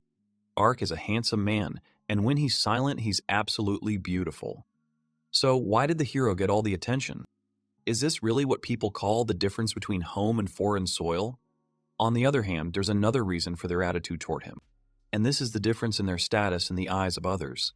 The handsome future lord of the lands has the absolute support of the population, and Ark is a handsome man with an unclear origin. The prince can't bear to look at this anymore. Kururi apologized to the girls, but they needed to finish their handshakes for today. He still had a lot to show his comrade. Ark couldn't understand when he'd become his comrade. He was very jealous. He assumed the hero had something in common with Eliza, since she'd given him the letter. Kururi said he was mistaken. It was simply a formal exchange of greetings. The prince couldn't understand when he'd become so pathetic. Eliza had always followed him for a long time, but now it's all forgotten and left in the past. When he recalls those times, it seems as if she was his only ray of light in the darkness. Kururi said that everything was clear to him. Ark called the hero lucky. He gets along well with Iris and receives letters from Eliza. One could even say he's slowly taking over everyone important to him. The hero understands that the prince will never receive advice on love. Moreover, his first rejection came from his beloved. He thought about how girls love receiving gifts. If he had someone in mind, he should try. He replied that there was no one like that. Besides, his previous attempt at something similar had resulted in rejection and a deterioration in the relationship. Kururi asked him what he had given her. He replied that it was a diamond necklace. The hero suddenly fell silent, embarrassing the prince. He asked if all this was really so strange. Was it possible that his sense of beauty had become outdated? Had he lost his understanding of contemporary fashion? The guy asks him to be more simple. In reality, such an expensive gift would scare an ordinary girl he barely knows. Ark doesn't understand human emotions. How are they structured? Humanity frightens him. It seems the prince is now afraid of humans. The hero decides to give him a little advice. One day, he gave a strange girl a flower. This made her very happy. The prince replied that if that was the only reason, he should simply give her a whole garden. The boy explained that he only needed one flower. For the prince, this seems not enough. Kururi said that many rare flowers grow in their territory. If he could find a particularly beautiful one, any girl would be happy. Noticing the prince's happy face, the hero thought that he should stop making fun of him. They came to the forest. He led the prince to the largest garden on his property. A flower called Hamayo grows there. It's renowned for the unique color of each petal. In the language of flowers, it's called the miracle of today. Ark already feels his strength returning. He hopes for success. He thanks Kururi. He'll find it himself. He asks to leave everything to him. 3 days later, the hero thinks about returning home. The prince never found the flower. It seemed spring would never come to the prince. Roxa said he hadn't seen his brother in such a state in a long time. It seemed the prince, having lost his confidence, had reached the brink. The hero asked Roxa for advice on what to do in this situation. He suggested inviting him to a hot spring and scattering some fruit there. This boosted his morale. Kururi thanked the boy for the offer and asked him to trust him. He turned to Ark and invited him to the hot springs. He refused, but the young man insisted. There were plenty of fruits there to eat and relax a bit. The hero took him to the best local hot springs. The plan seemed to be working. Ark apologized for today. His face still looked downcast. They couldn't stop there. He'd feel better once they reached the hot springs. He'd asked for some fruit to be scattered there beforehand, so he could eat to his heart's content. They rubbed each other's backs and began to sit in the water.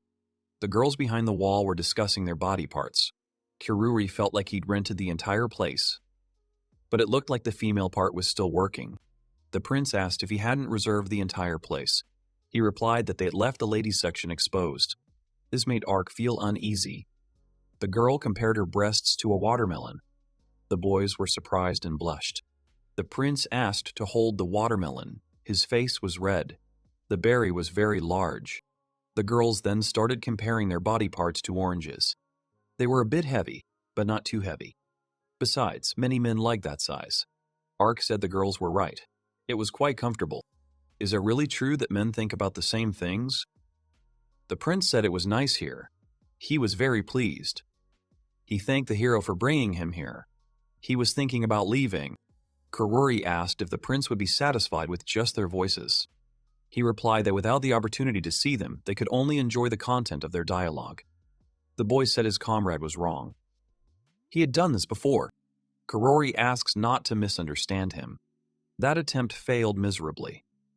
Ark asked if it wouldn't be the same this time. The hero replied that this was different. There were two of them. They could do it.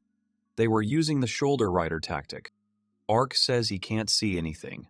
The fog blocks his entire view. If he were just a little higher, just a little bit more, and he could have reached the Forbidden Garden. He mentioned there was a bucket nearby. They could use it. Kururi worried about her efforts for the prince. He says that if they do that, they're likely to slip and fall. Ark says that even if that happens, they've come too far to back out now. They decide to do it. The prince sees everything. Now nothing will obstruct his vision. The hero asks him to calm down. He's having trouble maintaining his balance. But there was no one on the other side. He should have known better. They would surely have been discovered given how loudly they were screaming. This is bad luck. It looks like they'll have to leave empty-handed. However, the prince was amused, even if they didn't see the Forbidden Garden. Kururi is worried about something else. They'll hold this position for a couple of minutes, and then they'll just fall to the ground. The prince needn't worry. The hero can guarantee he won't get hurt. As he falls, he'll send him flying toward the water. He must do so. He no longer has the strength to remain in this state. They fell. That day they decided not to try to peek anymore. Roxa apologizes to Kururi for the inconvenience. He asks him not to worry.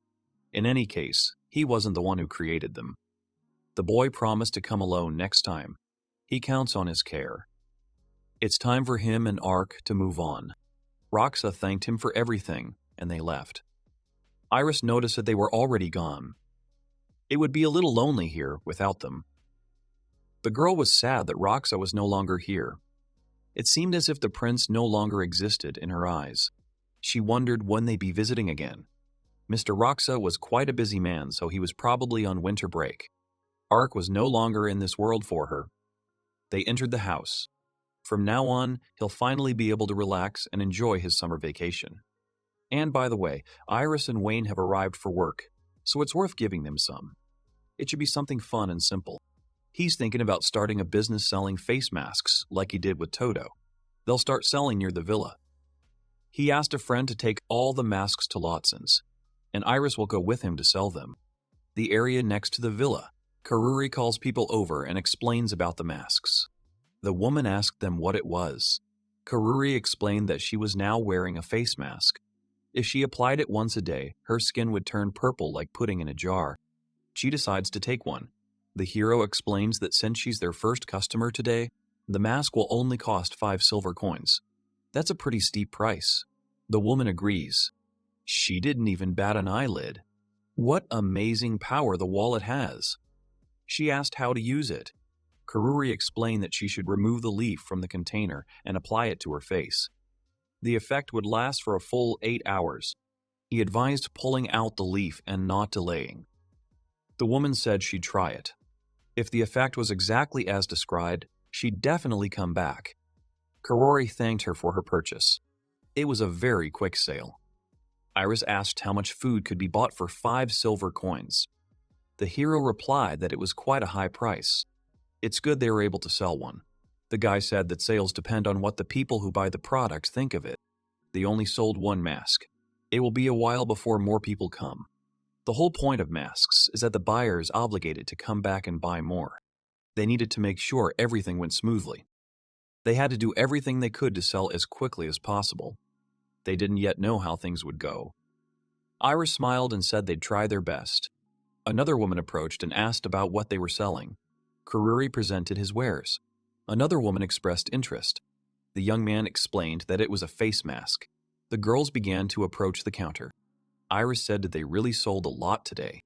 The guy was surprised too. All they had left was some facial oil, and even that had dried up. They just had to wait for people's reactions tomorrow. He wasn't worried about it being a complete failure. Maybe he'd sell the pot tomorrow.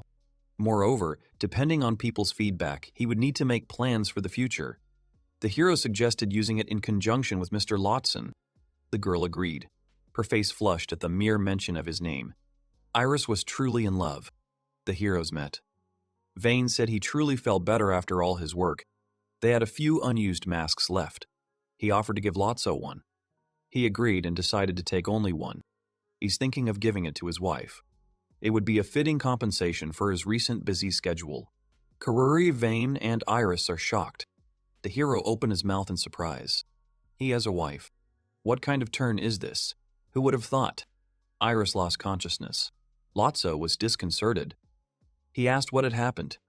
Kururi said his employee was amazing. Kururi's father is glad that the guests have left. 3 days have passed since Iris plunged into the depths of despair. Fortunately, she's feeling better now, and Wayne even managed to drag her out hunting. Meanwhile, her father is enjoying the peace and tranquility that has arrived. The butler approached the hero and said he had something to report. Information had been received that the lord of the neighboring lands, Mark Carrick, had arrived in their territory for a visit. He would be here soon. The father's leg cramped. He apologized to his son. He wanted to say something about Carrick Marl. The boy recalled that Iris came from his territory. According to the stories, Marl treats its subjects poorly. Kururi asked if they knew each other. He replied that they were classmates. Marl was better than him in everything. Their only battle ended in his defeat, and every time they meet, he feels an overwhelming fear remembering those times. He's just awful and always one step ahead. Kururi said he'd meet with him and sort everything out. Dad can't leave everything to him. Carrick Marl, judging by everything, is an extremely dangerous man. Then he'll be with him during their conversation. The father is glad that he has such a son. They must try to give their best. Marl Carrick arrived. He put his feet up on the table and greeted the Helan family. His father greeted him back. Kururi was shocked. He doesn't understand this guy's manners. Marl apologized for arriving unannounced, but there was one question that couldn't wait. Rumors circulate that its residents are moving into its territory. Because of this, tax revenues have decreased. He came here to receive compensation for the losses he caused. He is obliged to compensate for what he has lost, be it labor or money. My father asked what he meant by the damage he caused. The residents had come to his territory of their own free will. Moreover, forced displacement of populations is prohibited by the laws of the kingdom. He said it was a major problem. The military strength of his lands had diminished and his profits had fallen. In any case, all he needs to do is pay compensation. He'll figure it out himself from there. The hero thinks it's only natural that residents have started moving here. They have lower taxes and more jobs. His first priority is to meet the needs of the residents. Why isn't he trying to solve this problem, instead playing the victim? He's confident Marl understands the situation. He clearly wants to absolve her of responsibility. Kururi called him names and asked how he dared to say such things to them. He understood that he could no longer remain silent. Marl asked who had given the outsider the right to express his opinion. The hero introduced himself. He is the future lord of the Helan lands. No one can call him an outsider here. Marl demanded he be kicked out, but the boy asked his father to keep quiet. He said he wouldn't get any compensation from them. He was asking them to leave their land. The man said that even if he said so, the fact that his land had suffered losses due to their fault could not be hidden. He would not leave empty-handed. Kururi told him to take 10 watermelons. He wouldn't get any money. Marl realized the situation had reached a dead end. He suggested a different approach. He decided to leave the matter to the elder Duville. He'll teach him some social rules. The elder Duville and he were classmates. Their friendship didn't deteriorate even after graduation. He'd only wanted to ask them for some money, but now his mind had changed. He thinks the best option would be to ask the elder Duville to take these lands from them for his benefit. The boy thinks things are bad. Who would have thought he had connections to the emperor? Anyone like him wields influence second only to the royal family. The minister could easily seize their lands too. The young man asked that the higher-ups not be involved in this matter. Marl doesn't understand his intentions. They don't plan to give him money. The guy said that although their lands are thriving, they don't have any spare cash. He says whatever he wants. With the minister on his side, he has no choice. He could have won this verbal duel. The boy feels sorry for him. But Marl isn't interested. He'll call the elder Duval. That can't be changed. The boy's father couldn't stand it and called the man names. And the next moment he struck him in the face. He says he can insult him, but he's forbidden from speaking to his son like that. If he tries again, he'll declare war on him. Marl is shocked. He tells him to know his place, but his father doesn't care. He orders him to leave. Kururi said that his father was cool, and just when it seemed the situation had normalized, the day came when the minister visited them. Ian Dolville said he and Twirl hadn't seen each other since their school days. His reforms and progress were impressive. The father said all these ideas were his son's idea. The man said his son was Eliza's classmate and he'd heard a lot about him. Kururi thought he'd lost. They were finished. Marl suggested moving on to the main issue. Ian said he didn't have much time. He thought starting a war would be a bad decision, and given their ages, it would be better to resolve things peacefully. They should apologize to him and pay for his treatment for the previous fight. Father and son apologized and promised to cover their medical expenses. Marl said he wasn't too hurt by the blow. Ian said that was it. They could leave. Everyone was shocked. Marl asked if they were really leaving since the matter hadn't been resolved yet. The man replied that they had already apologized to him. The Lord wanted to say something, but Ian looked at him and asked him to consider his position. He couldn't understand who would say a word to him about this. Could it be the king? The prime minister denied it and said that the man would be higher up. The father asked if their lands were safe now. Kururi agreed and decided to accompany them. He went outside and saw Eliza. She greeted him. The young man was surprised. The guy thanked her. Eliza said she just came to visit a friend during the summer holidays. The hero said to let him accompany her to the territory. Eliza thanked him. It was better to pretend that everything was okay. He offered her a watermelon, saying it was a sweet and refreshing berry. The girl said their lands were full of mysteries. The girl enjoyed it. The guy said that the seeds can be gotten rid of. She said she was only visiting for one day. Kururi said he would show her the most wonderful places in the area. The hero decided to start from there. The man said that a nice lady decided to visit the estate, and he saw the moment of her arrival. The hero introduced the girl. He also introduced the man. He said he'd taken care of him a lot when he was little and taught him a lot. Moran said it wasn't difficult. The guy said Volume 4 of the Book of Magic was quite complex, and he didn't think he could understand it on his own. The man said he just needed to try. Kururi replied that this was true, but it would be great if he helped him. The girl told him not to speak to him so rudely, and besides, he should not always rely on other people's help. The man said that Eliza was right and she had a sensitive look. Moran said it would be nice to have such a brilliant girl as part of the family. Such good communication skills were impressive. The hero said he had returned and was told to leave, but he refused. The boy said that this was his teacher who taught him blacksmithing, and he was quite obstinate. Eliza said she saw no reason for the hero to learn blacksmithing. Kururi thought about how she couldn't tell her this job would secure their future together. It felt like an offer, and explaining it would be a challenge. The man told me not to stand in the hallway and to come in. It's called tsundere. The guy said he was always like that, first a scolding, then care. The blacksmith said the boy knew how to run a business, and now it was time to start a family. The girl who came with him was very sweet, and he believed she would make a wonderful wife. The hero said he'd think about it. The man said that he had a new student. If he had time, he could take a look. The blacksmith told me to drop what I was doing and go. He introduced the hero and said he rarely came there. Kuznets said the guy hadn't even warned him he was coming. The new student's name was Melissa. The boy said his blacksmithing skills weren't as good as they seemed, and that was okay. She told him not to be modest, since the master talks about him all the time, and besides, at least he doesn't make us laugh at his swords. The blacksmith said that although the hero didn't look like a blacksmith, his skills were quite good. Melissa said he couldn't handle it. It would take a couple more years of training before her skills reached the next level. The girl asked to point out her mistakes. The hero agreed. Lisa said she was interested in watching the blacksmith at work, and so she would watch too. The guy said the girl wasn't hitting the material well, and the master told her the same thing. She'd forgotten about it while forging. He had a similar problem, and it was easily solved with one trick. Kururi said he would show. He showed her the stance and said it would be much better to surprise her, that such a small detail would have a big impact on the force of the blow. It wouldn't be difficult for him to teach her something like that. And Lisa said that he gets his first warning. The guy thought she was in a bad mood. He wouldn't have time to teach Melissa for a while, and he needed to make the most of this opportunity. He asked the girl if she would mind if he taught the student a few more things. Eliza agreed. Melissa said that by following his advice, she already felt her skills had grown and thanked him.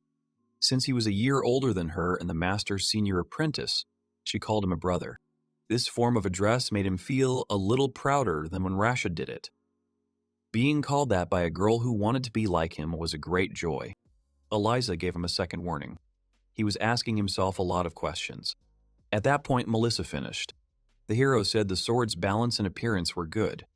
But even such work had flaws. She paid little attention to one place. Eliza said it was time to get what she deserved. The boy couldn't understand whether a man with such a kind face could hit him. He thought he was imagining it. Most likely he imagined it, and she could not hit him and thought that he should rest. The hero said it was time for him to leave with the girl. Melissa said he could come anytime, and she would be waiting for him. He said that frequent screaming shortens life expectancy. The man said he should shut up and go home, and they were waiting for him any time. Afterwards, the hero took her to the hot springs. Eliza said it was fun. The girl said that the hot springs were wonderful, and it felt like she could still smell the flowers scattered there. Those flowers were beautiful. The hero asked her about the land. She said it was wonderful there and, what's more, she'd been lucky enough to meet the local lord. The girl was liked by everyone she met, and even his father didn't get a stomachache when he met her. He told her to come any time and they would be glad to see her, and Lisa said she would be glad to come again. The guy said there were a lot of things there she hadn't seen. She said she'd come and he shouldn't worry. They made a promise to each other. One could say that this is a confirmation of the oath.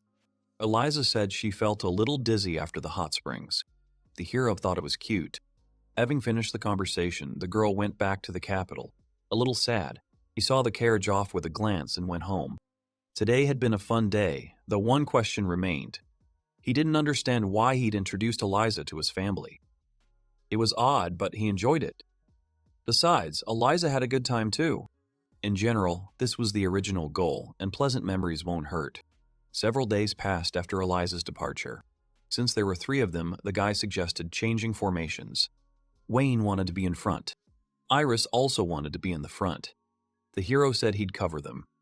They're in the forest on the property now, and that happened because something happened a couple of hours ago. Monsters were seen on their property. Things started getting out of control. Normally, the hero would simply issue a kill request. But given that there are 2 strong people nearby, you can try to deal with him. The guy said he would find a solution. Somehow, that's how they ended up there. Wayne was in a good mood, and Iris wanted to be in the front too. Since it was quiet and calm there, it was the perfect time for monsters to appear. Knowing Vena, this is definitely not fiction. He will keep his eyes open. The guy said he'd attack them head-on, and Iris would deal with the ones he missed. The protagonist should be prepared to use his skills in case of danger. The girl enjoyed letting off steam. Kururi realized that she was the kind of woman who got rid of all the pent-up tension by swinging a bat. It's so good that they can handle 3 goblins. If you were to order a hunt for them yourself, you would have to pay 1 gold for each. They saved money. As a future lord, he was glad. There was a ghoul nearby. Wayne asked if they should try. He was right to ask such a question. Ordinary ghouls are extremely powerful. He's not someone you can easily go up against. He had an antidote, but it won't protect you 100%. The girl said that you just need to try. It seemed she really wanted this. Even though he had the antidote, she still had to be careful. He said that he would distract from Gull, and the girl would strike. Vine asked to cover for them if anything went wrong. They moved on. It looks like Iris isn't feeling any better yet. They need to be quieter. There was an orc. An orc is extremely dangerous. His strength and defense far exceed those of a normal human, and he's also fast, making escaping difficult. If it were the worst-case scenario, they wouldn't even have a chance to avoid it. Wayne said he was dangerous, and it was better to avoid the fight.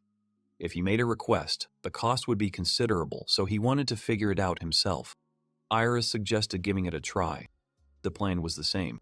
It's huge. It's at least 3 meters high. It will be difficult to survive after his attack.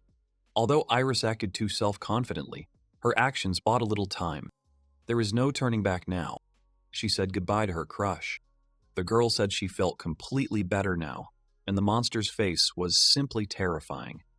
It seemed the whole time she'd been haunted by the subject of falling in love. Although she felt better, there was no point in dumping everything on the monster. Rejected women share their emotions with each other and then feel better. The hero said that since they had finished, he suggested going to the hot springs. The girl agreed. She smiled, and it seemed like nothing was bothering her anymore. The smile suited her very well. Now that they were relaxed, the guy suggested playing ping pong. Iris said she'd never played it before. The prize will be a beautiful cake. She said she was playing. Wayne didn't want to play. The hero said that in that case he would lose. But the guy is out of the game. Kururi replied that it didn't change anything and he was considered the loser. Wayne said he would play in that case. The guy said that the ball couldn't hit the net or fall off the table. They would play to 10 points. He and Wayne will play first. And the winner will play against Iris.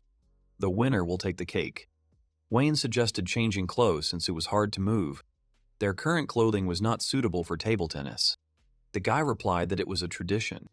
The hero said that he was naive. It was well played, and now that he has understood the basics, such a mistake will not be repeated. He quickly got used to it. Wayne won by 6 points. He said he just got the hang of it.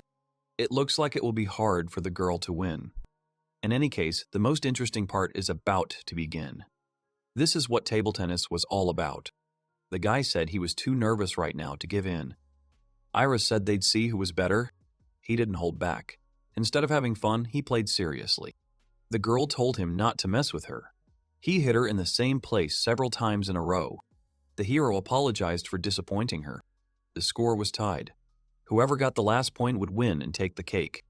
Wayne said that although her skills are better, he has the serve now, and he is confident that the victory is already in his pocket. The girl said that although he was partly right, she would be able to reflect his strongest serve. Vine said she could try, but she wouldn't succeed. Iris won. The girl was happy. They played on equal terms, but it was quite appropriate that the girl would take the cake. The hero was sorry that what he was waiting for did not happen. In the end, Iris returned to form, but he still didn't see what he wanted. Sometimes you worry for no reason, usually because you're worried. But there's nothing going on here to worry about. He was excited, especially on the night before the end of the summer holidays. It was still midnight, but there were some sounds. A man wanted to talk to the hero. He asked to be let in. He needed to meet him. He heard the news and decided it would be better if he informed him about it. There was a big fire. This place is where they decided to build houses for the incoming immigrants. It's also a place where a lot of people work. He asked about the scale of the fire. Lotso said he couldn't measure the exact extent of the fire, but he was told it started in different places at the same time. The alarm went off shortly afterward. And as it happens at night, panic was inevitable. and things are getting worse as they speak. The hero thanked him for telling about it. The man wanted him to give the order as soon as possible.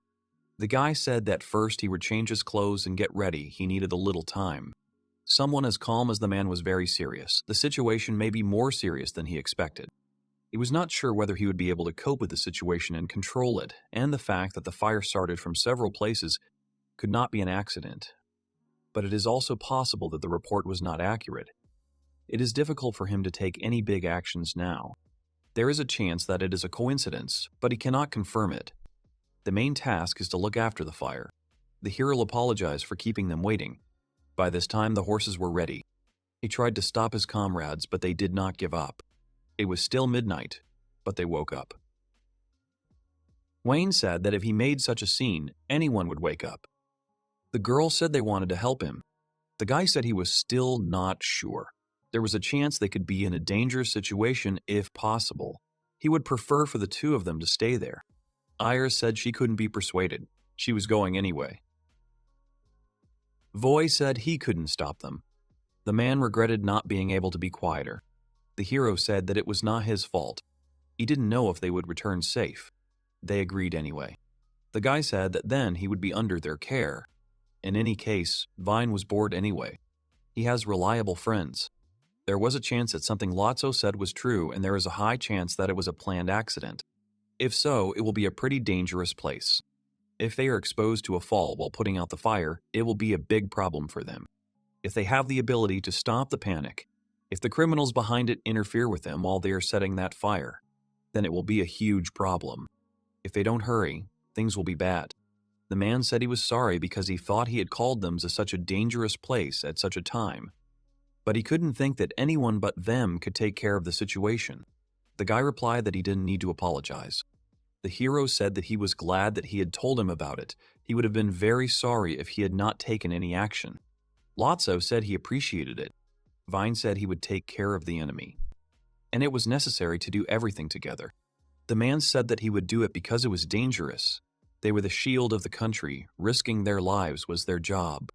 Their family was created to protect the royal blood. They can't just leave their life in the cottage. It's not right. If he had remained in safety all the time, he would not have been able to meet his ancestors.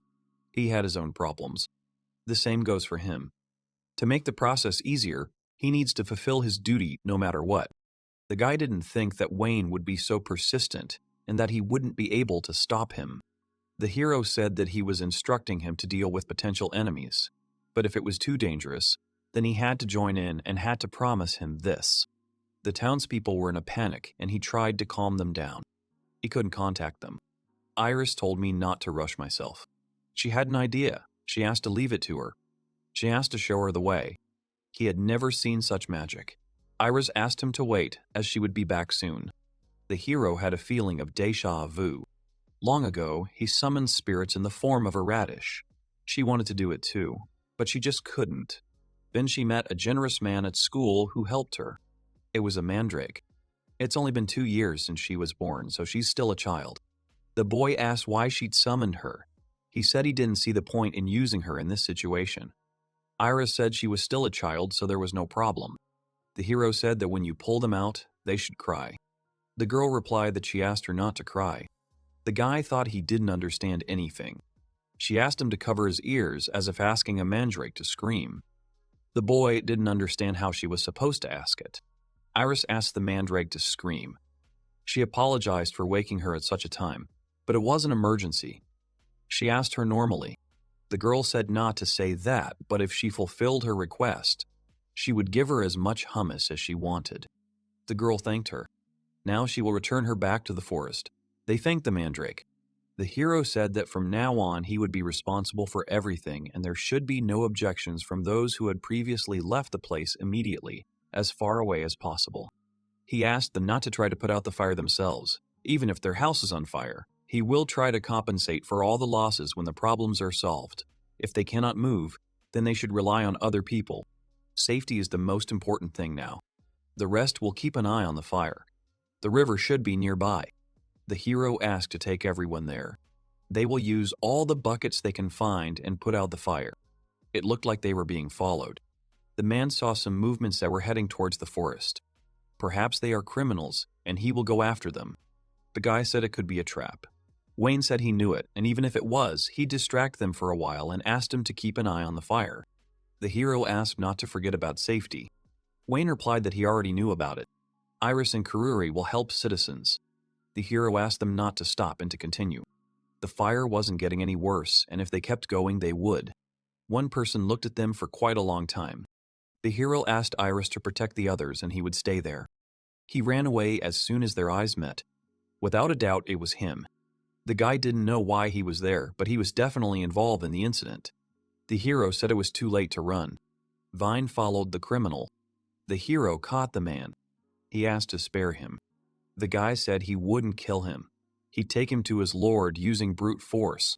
Now Vine was unarmed. The man said that instead of being cornered, he cornered him. The guy realized that it was a trap.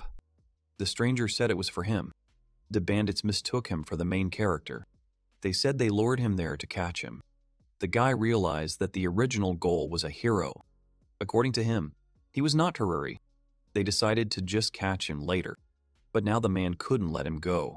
Now that he knew their target was Kururi, he couldn't let them do anything else.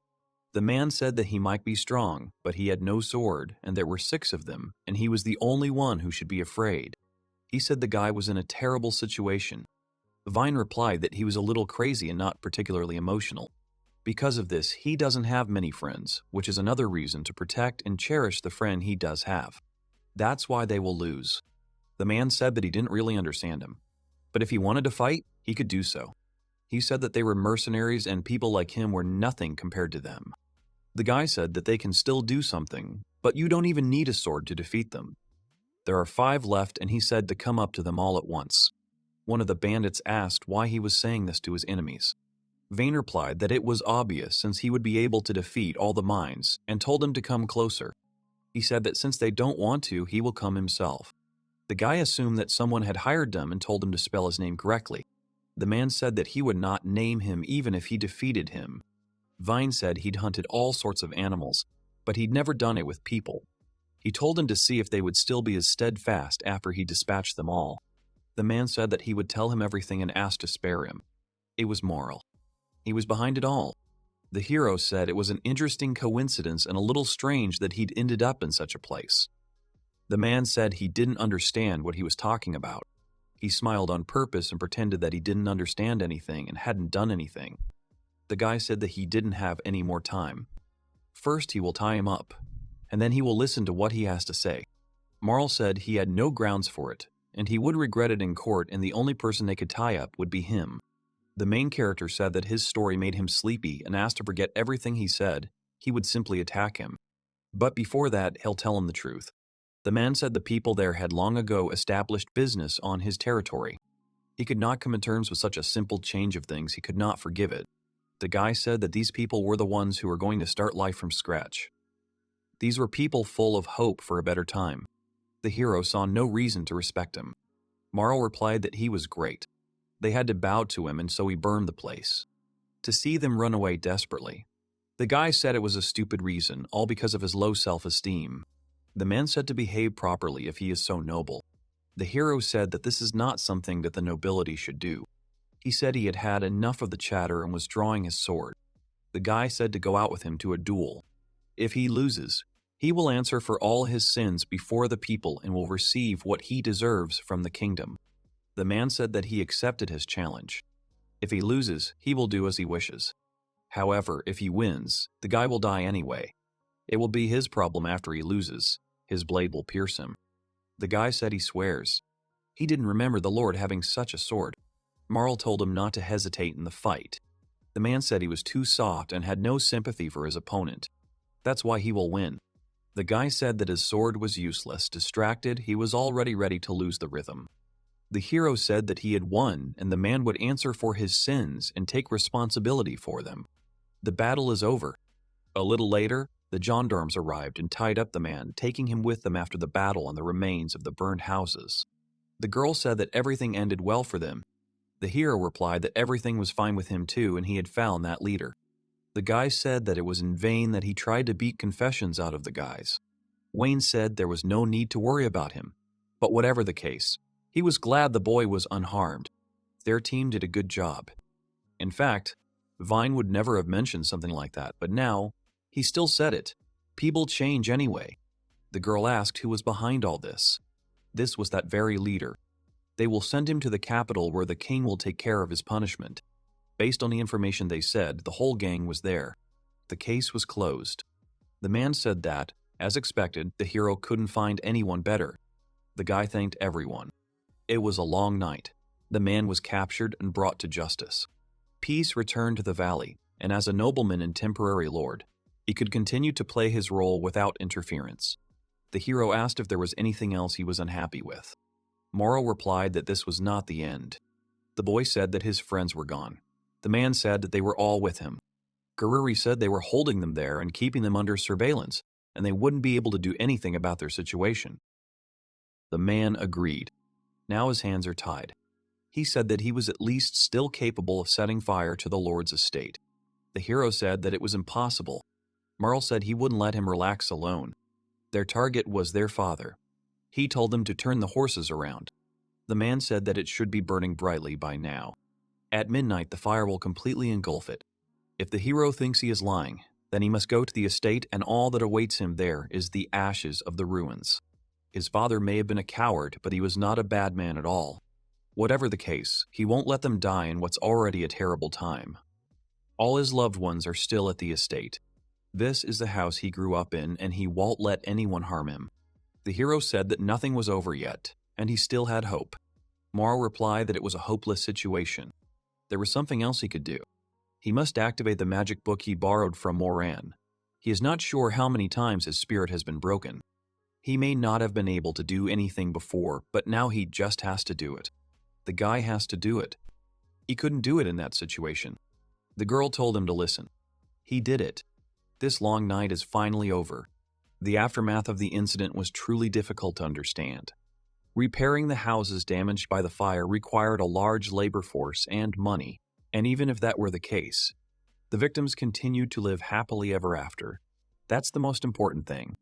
He received a letter from the king himself, which said that they could try the criminal according to their autonomous law, but he refused this.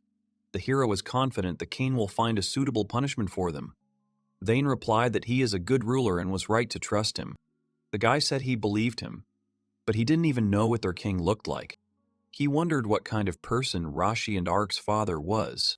It's safe to say that the summer was somewhat difficult, but it still feels like his school days in the past were a mere trifle. Vine said he had the opportunity to hunt monsters at one time and it was fun. The hero wouldn't want to go through that again. The girl said that she liked the watermelons. The guy said the watermelons were delicious. Iris said the hot springs were a lot of fun and she'd go back. The hero told her to come over any time. He was glad to hear that they both liked their territory. The father saw that they were already leaving and asked them to stay a little longer. He slept soundly that night, but he's fine, as always. The hero said they were already leaving. The main character said that it was very nice to spend the summer. He will leave home again for some time. But if he has a problem, he should talk to Lotso. The girl thanked him for taking them in. Vine thanked him for his concern. Father shook only Iris's hand. He said to come back any time. And so their summer came to an end. The hero said they were leaving. The carriage headed to the academy. Summer holidays ended in the blink of an eye, and they returned to school. The boy still hasn't gotten used to traveling by carriage. The holidays are over and school is starting. He returned to the dorm after a long time. He felt nostalgic, but at the same time, new. The hero said that they had not reached the stage of their relationship. The guy said it was a relationship in which they did different things. Kururi asked not to make such a face. The guy said he came there to see him after the summer holidays and was not invited to the territory. The hero said that if he wanted to come, he should have just done it. Ark and the queen were also on the territory. Eliza was there too. The guy asked why he didn't invite him, despite their relationship. The hero asked him to tell why he came there. The guy said he didn't need anything. The hero realized he'd entered his room, but he didn't even need anything. The guy confirmed it. Kururi thought he was creepy. The hero told him to leave if nothing was needed. He asked to tell him the reason. The guy said it wasn't cute. He didn't even knock. The hero didn't understand why. He simply walked in as if it were perfectly normal. After all, He came there to train, and we can leave that for later.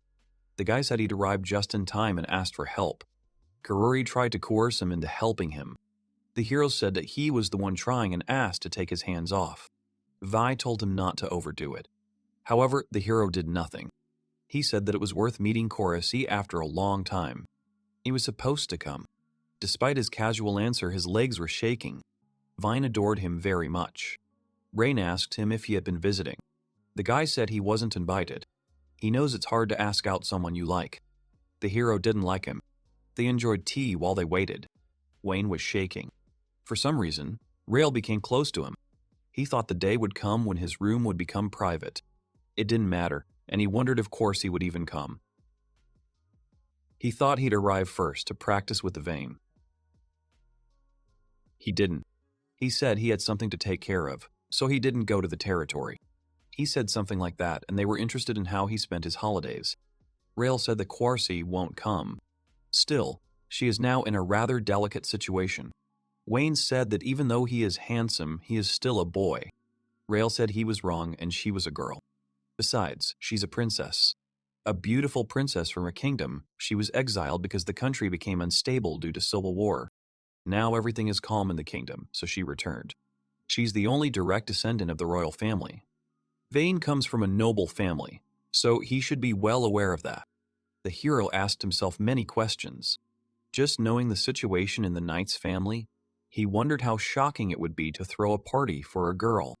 Well, she was a princess after all, and she was indeed elegant, and her gestures were graceful. The guy was very surprised. Rail said that she returned home, so she will not return to the academy anymore. If things remain like this, then they may never meet again. She is in quite a difficult situation, so she cannot leave her kingdom. The hero thought about visiting her. Rail suggested running away. The guy said he was right. He wondered when he'd become so good. Rail had a surprisingly carefree mindset. Only now does he regret that simple farewell to his girlfriend before summer break. They had a wonderful time together. He won't let it end so easily. Just one letter would have been enough. At least she could have told them something. He's her teacher and her friend. She came home without saying a word, and he'll have to scold her. As soon as they returned to school, they had to leave as quickly as possible. The three of them set off for the kingdom. 2 weeks flew by in the blink of an eye. Finally, they arrived at the girl's homeland. The hero heard that the kingdom was famous for its fishing industry. The guy said that this meant he would be able to fish in his free time. But first I had to meet the princess. Rail asked what he would say to her. The hero didn't know yet. Previously, he had spoken to her normally, but as soon as he learned she was a princess, he felt a difference. Rain told them to wait as they were approaching. They were asked to wait. They were easily missed because the guy had sent the letter in advance. The hero thought that this was expected. It was not for nothing that he had served as the prince's assistant for many years and that he should stay there for a few days. Rain greeted and introduced himself to the princess and apologized for the sudden visit.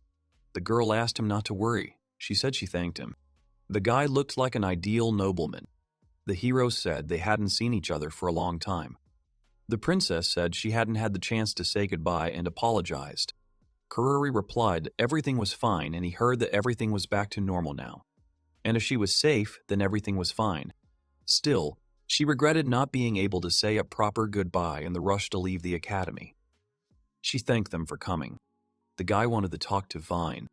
The hero asked if he was okay with the situation. Wayne was looking forward to the meeting more than anyone else. The girl asked to tell the teacher that she had to leave. She had a lot of political matters to attend to. She invited him to take a walk around the city while she was busy. The girl said that she would come when she had free time. The hero wanted to talk to her longer. He talked to Rain and decided to explore the city tomorrow and leave the day after. The hero felt deeply depressed by the thought that he might no longer be able to communicate with her. He didn't understand why the boy was silent. Kururi couldn't sleep. The girl said she heard they were going to see the sights of the kingdom today and the princess asked her to be their guide. Her name is Miana. Since the kingdom was famous for its fishing industry, he proposed a fish market. The hero said that he hadn't eaten fresh fish for a long time and would like to try it. The girl said she knew the perfect place.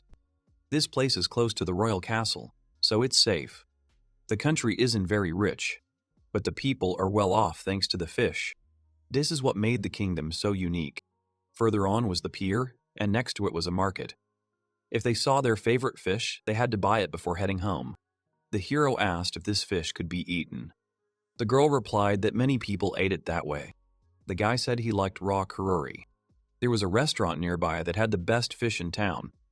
The guy said they'd go there then, since she'd suggested it. The sashimi was made from tuna. The guy said he liked it. It's the princess's favorite dish. The hero said that if he didn't like it, he didn't have to eat it, and it was clear from his face. The guy asked why the Neko-sensei was there. He replied that it was his question. The hero said he had come to see the princess. She apologized and said she didn't know her. Kururi asked about her. This was her hometown. She was on vacation. The hero hoped that she wouldn't ask the same question. She was walking with a friend the other day. The girl replied that she was their old friend, and she was a great wizard who had helped them since the founding of the kingdom. Those children were her students. The protagonist was a fully realized student. The student she mentioned is the hero, and the other is the prince. Everyone finished eating, and the cat suggested going fishing. She caught a fish. The hero thought she caught a lot. Wayne said he couldn't let their friendship end like that. He asked to be allowed to do what he wanted. She lived her entire life as the first princess of a kingdom that was originally a land of rice fields and fishing. They were only able to defend their country with the help of a neighboring state. The current king is a man of honor. He is adored by his people. He has a gentle character. He does not like conflicts. But 10 years ago, the peaceful country began to change. The great merchant Adrian Brezhnev arrived, and the winds of change followed him. He gathered workers and formed a union for them, using his own. This charity lasted for years. Adrian saved many people and made their lives easier. The princess's father made him a feudal lord with great hopes for the future. He gave him a holding in the south of the country. It was a developed rural area, but despite this, he continued his work for the union. Hadrian invested his fortune in fishing and established a fishing industry in the south. With this economic boom, the kingdom became even more prosperous. The population grew and people hailed him as the god of fortune. But suddenly, the situation changed dramatically. Adrian began increasing the number of guards throughout his territory and increasing taxes monthly. Anyone who fell ill or attempted to leave the south was captured or arrested. Hadrian ignored the king's orders and continued to strengthen his personal army. He noticed that his fortune had increased 1,000 times his original capital, all thanks to his personal army. And 2 years ago, he declared war on the royal family. Hadrian raised a massive army using his own funds and conscripted citizens. Many people died in that war. The princess was sent to another kingdom to avoid being drawn into the war. The royal army was unfamiliar with the countryside, and the rebel army was superior in this regard, tipping the scales in Hadrian's favor. The civil war raged for almost 2 years. All this time, Hadrian's troops were capturing the kingdom. However, Hadrian suddenly died. Intoxicated by his streak of victories, he celebrated his troops' advance toward the capital. He had a weakness for alcohol, and that night drank 4 glasses of wine. While in his sleep, he died, and as a result, his army fell into chaos due to the news of his death. The rebel forces were disbanded because most of the soldiers no longer wanted to fight, and the royal army eventually won. Once stability was restored, the princess returned. This was during the summer holidays. The kingdom has such a past.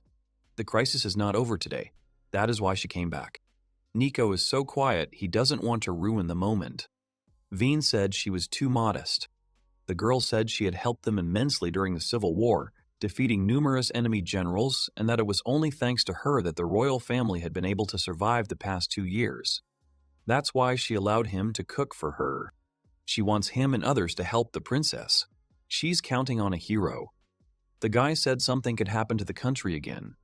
The South is growing in power again. It's only a matter of time before the Civil War resumes. The hero said that he understood her as the girl's best friend and would help her. The girl thanked him and said she was very happy.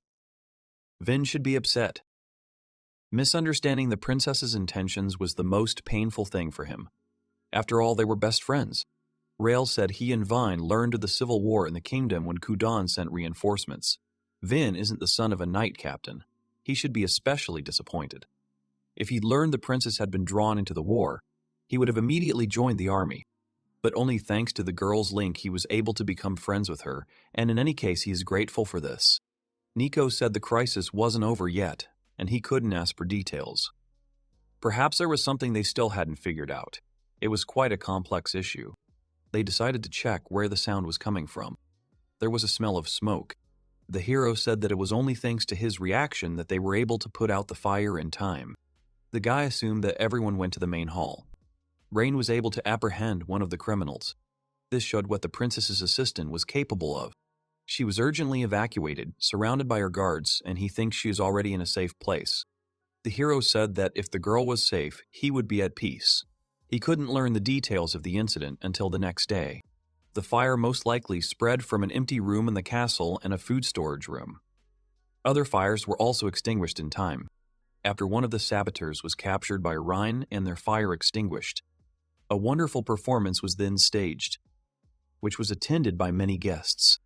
The girl said that the king was inviting the three of them to his place, and she asked to be accompanied in peace. The man said that he had gathered the three of them for a reason. They all thanked him for the invitation. Although the girl doesn't know about Reina, the man said that sending his daughter to another kingdom was the right decision.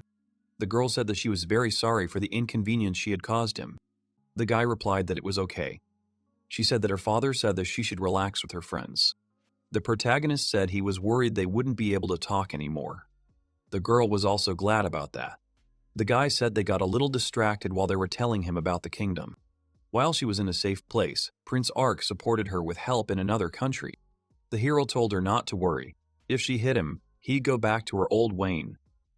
She said the guy was like an oak tree and always difficult to deal with, even now. Eventually, everything returned to normal. The girls suggested going to a fish race. This game, invented in their kingdom, had reopened a month ago. They decided to go. Vine said he couldn't go. The princess suggested leaving him. It seemed Vine needed more time. He wanted to know when he would come to an agreement with the princess. The race takes place in a small natural lake where they release fish and bet on them. The guy suggested betting.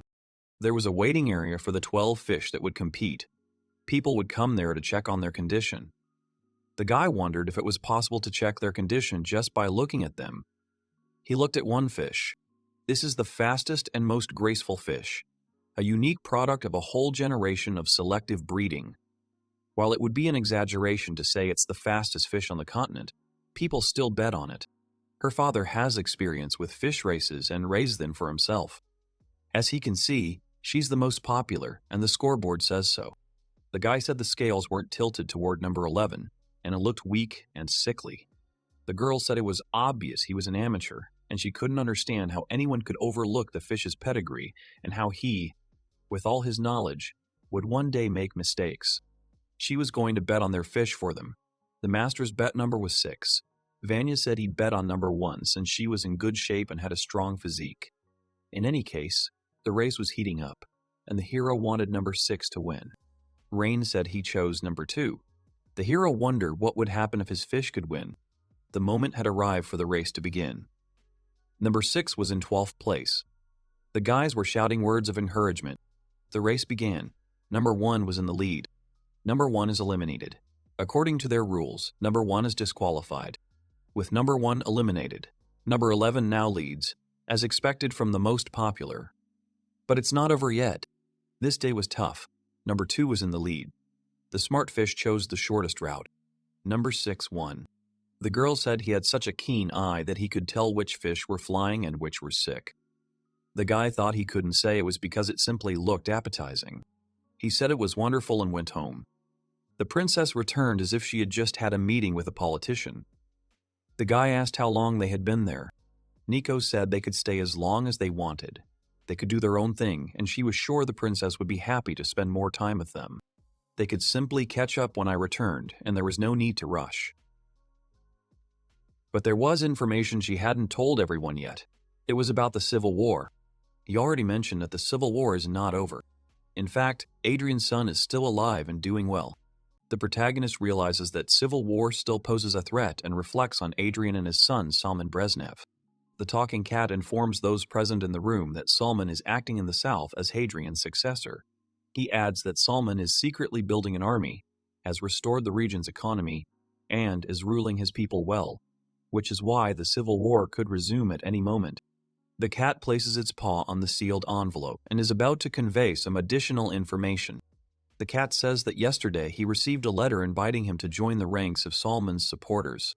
Listeners react to this news with obvious surprise. The cat asks everyone to calm down and assures that he refused because he remains faithful to Amiral. The protagonist wonders what exactly Salman wants to discuss and expresses hope that it will be peace talks rather than a declaration of war. Kott skeptically notes that nothing is likely to come of this and suggests that Salman is simply looking for a formal pretext for his further actions.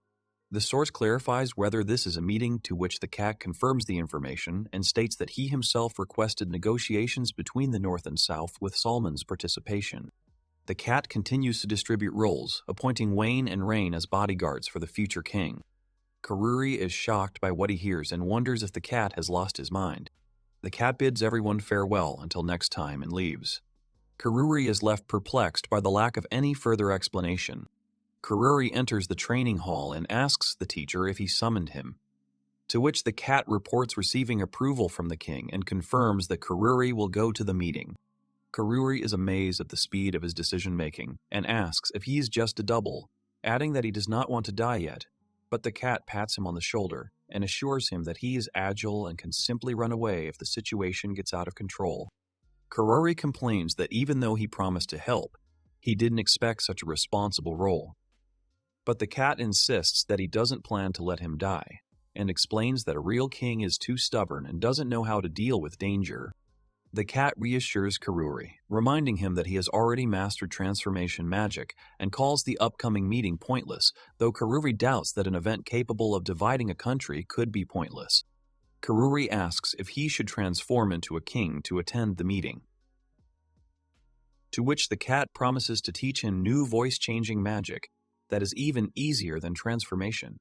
In response to Kururi's question about why the cat himself cannot take on the form of a king, the cat flatly refuses to transform, stating that he does not want to become a nasty old man, which is why Kururi accuses him of selfishness but still agrees to look at the new magic.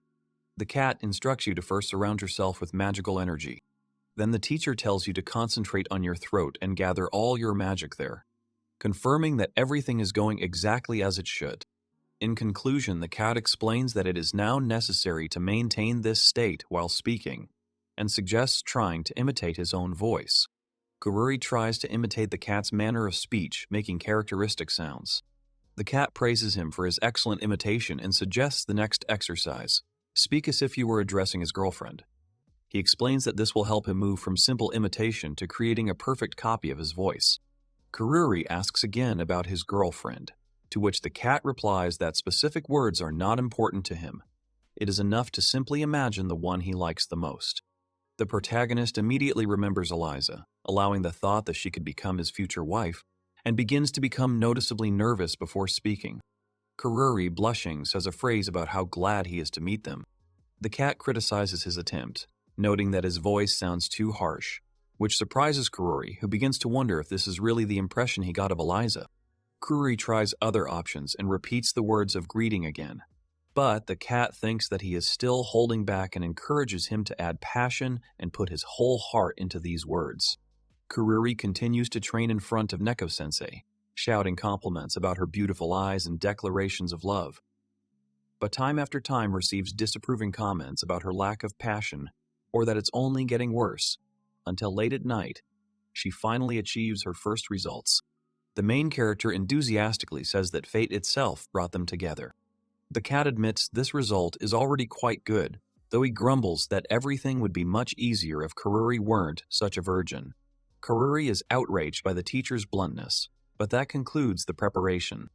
Princess Kuroshi runs into the room and begs her lord not to act recklessly, as she has learned of the upcoming meeting. Rain replies that if she wants to stop someone, she must stop him, as he is obligated to act as the king's escort. Kuroshi expresses displeasure at the idea of Vane playing the role of bodyguard, noting that while his aged face makes him look like a guard, she was hoping for someone more imposing. Vane is shocked by the comment about his face, and Rain notes that he was hoping for a warmer reaction.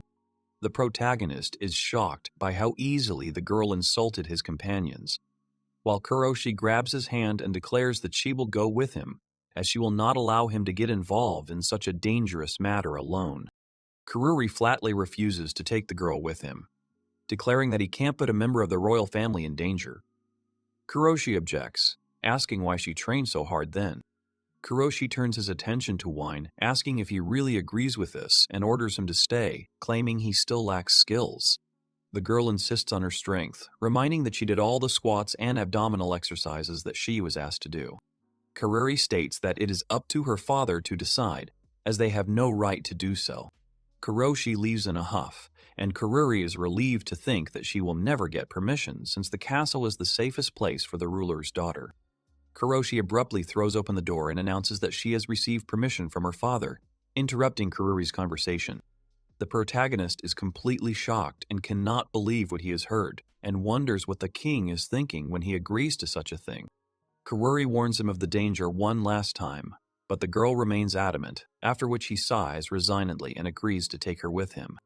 The group gathers together to review their roles before the upcoming event.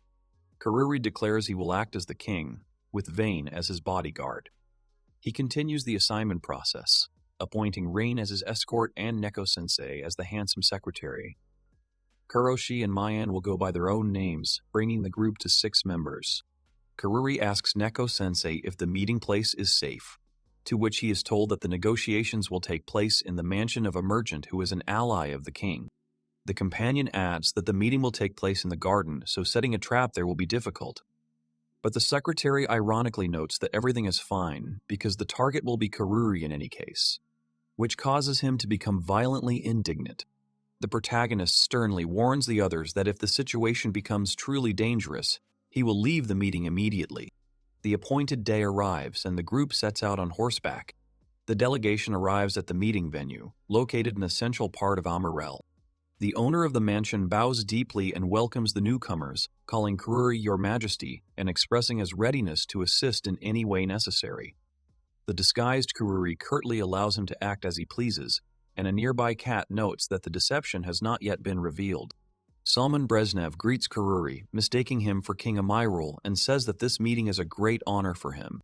Salman introduces himself as the son of Adrian Brezhnev, to which the disguised Kururi replies that he has already heard about him and is glad to meet him for the long time. Salman admits that he is also glad to meet and adds that he was sure that his invitation would be refused, to which Kururi notes his outstanding abilities despite his young age. Salman says he cannot compare to the king of Amiral and his outstanding followers, mentioning the huge losses of his army during the Civil War. But Kururi asks again about the army, and states that the people of the south are still citizens of the kingdom of Amiral, wondering if Salman considers the south his property. Salman calls this a simple fact and explains that this is why so many people move to the south, because there, every citizen is given a path to a rich life. Kururi clarifies whether this means that Salman never forces people to stay in the south. Salman says he doesn't care what others think, but stresses the obvious fact that the south is far more prosperous than the north. Kururi asks what he's getting at, and Salman explains that the country's current methods of governing are outdated and no longer effective, and that the state needs military power that can compete with other countries. The man says they have good relations with the neighboring kingdom of Kudan and considers it unthinkable that they would threaten them. Salman agrees that this is the current state of affairs, but notes that it's only a matter of time before a reckless ruler comes to power and threatens their fragile country. The man asks if he's talking about Ark. Meanwhile, Kururi is mentally urging him to insult him even more. The man wonders whether force is truly the only way to counter force. He adds that the army is not capable of resolving every conflict. Salman laughs and tells the men he's contradicting himself. He asks if the Civil War wasn't a clash of brute military force. The man replies that this happened due to a lack of time. He asserts that, given enough time, they could have come to a peaceful resolution. The man explains that if they stopped trading with the kingdom of Kudan, the enemy's economy would collapse, and they wouldn't be able to wage war. Salman pauses thoughtfully, then admits it's a good idea. Salman says that in reality things are not that simple, although their southern lands would be more suitable for such a plan. The man objects, saying that Salman is wrong and the south cannot do it. Salman asks why this is impossible. The man suggests Salman imagine a situation in which he overthrows their government in a military coup and then expands their economy while simultaneously infiltrating the economy of the kingdom of Kudan. The man asks Salman if he believes he will undoubtedly benefit from friendship with other countries. He asserts that no one would invite someone who has just usurped the regime of their ally to their country. Salman admits that this could be true. The man continues asking whether Salman's overall performance as king will miraculously improve in everything he's failed at so far. The man claims that Salman will be unable to develop Amaral's economy, let alone control Kudan's, as his leadership has weakened the country. He adds that it's still better than being wiped out by Kudan, to which Salman asks about destruction. The man explains that if another civil war breaks out, the country will fall into ruin. He adds that if this shakes the Kudan kingdom's faith in their alliance, their neighbors will be more than willing to abandon them or even attack them themselves, even though they have managed to maintain a strong friendship so far. Salman notes that the man is once again focusing only on the current situation. He argues that such actions will only create problems for future generations. The man calls Salman naive and states that he, of course, had already planned everything in advance. Salman is surprised that his interlocutor already has a plan and asks to tell him more about it. The man offers to introduce his daughter Kuroshi, suggesting that Salman may already know her. Salman confirms that of course he knows her. The man adds that Salman must also know that he sent his daughter to Kudan so she could escape the war, and Salman replies that he is aware of that. The man admits it was a great success, as his daughter attracted the attention of several other countries. Salman privately realizes they were aware of this, and wonders if Kuroshi could have been in danger. The man says that Salman must have heard these names before and lists them: Prince Arkuden, Kururi Helan, and Vinlot. The man adds that he's sure Salman knows who they are. Salman, however, responds with tense silence. The man with long hair expresses his joy that his daughter has become friends with him, adding that they can even be called close friends. He continues, arguing that attempting to crush the Amiral Kingdom would be tantamount to challenging the next generation of the Kudan Kingdom to battle. The man notes that this may seem shameful, but such a connection still represents immense power. Salman, meanwhile, merely closes his eyes in silence. Salman says the South currently has superior military and economic power and could storm the kingdom of Maral at any time. However, he admits that given the threat, this is clearly not the case, which is why he pauses. Salman demands proof, wondering how friendship can even be proven. He assumes the other person doesn't have any, and that's why they remain silent. Vine asks permission to intervene and says that while they don't have to prove anything, he asks Salman to look at the object in his hand. He shows him a special token. Salman recognizes the Seal of Lok, the leader of the Knights, and admits that this is sufficient proof, as he didn't expect to see him here. The man with long hair praises Vine and asks Salman what he thinks now, adding that he would prefer things to remain peaceful. Salman agrees that the meeting was very useful and confirms that they too desire peace. The girl with long blonde hair asks permission to speak, and Salman graciously allows her to do so, expressing his willingness to listen to such a beauty. The girl says that someone recently set fire to the palace. She adds that the perpetrator was arrested and interrogated, and all those detained claim to have received orders from the South. Salman claims this has nothing to do with him. He claims he's different from his father, Adrian, who loved war, while Salman himself desires peace. Salman expresses hope for a lasting peace and concludes from the meeting that it is best to maintain the status quo. He assures that the South will continue to act independently and will not interfere in the North's affairs. The girl asks who was behind the incident then, if everyone admitted to coming from the South.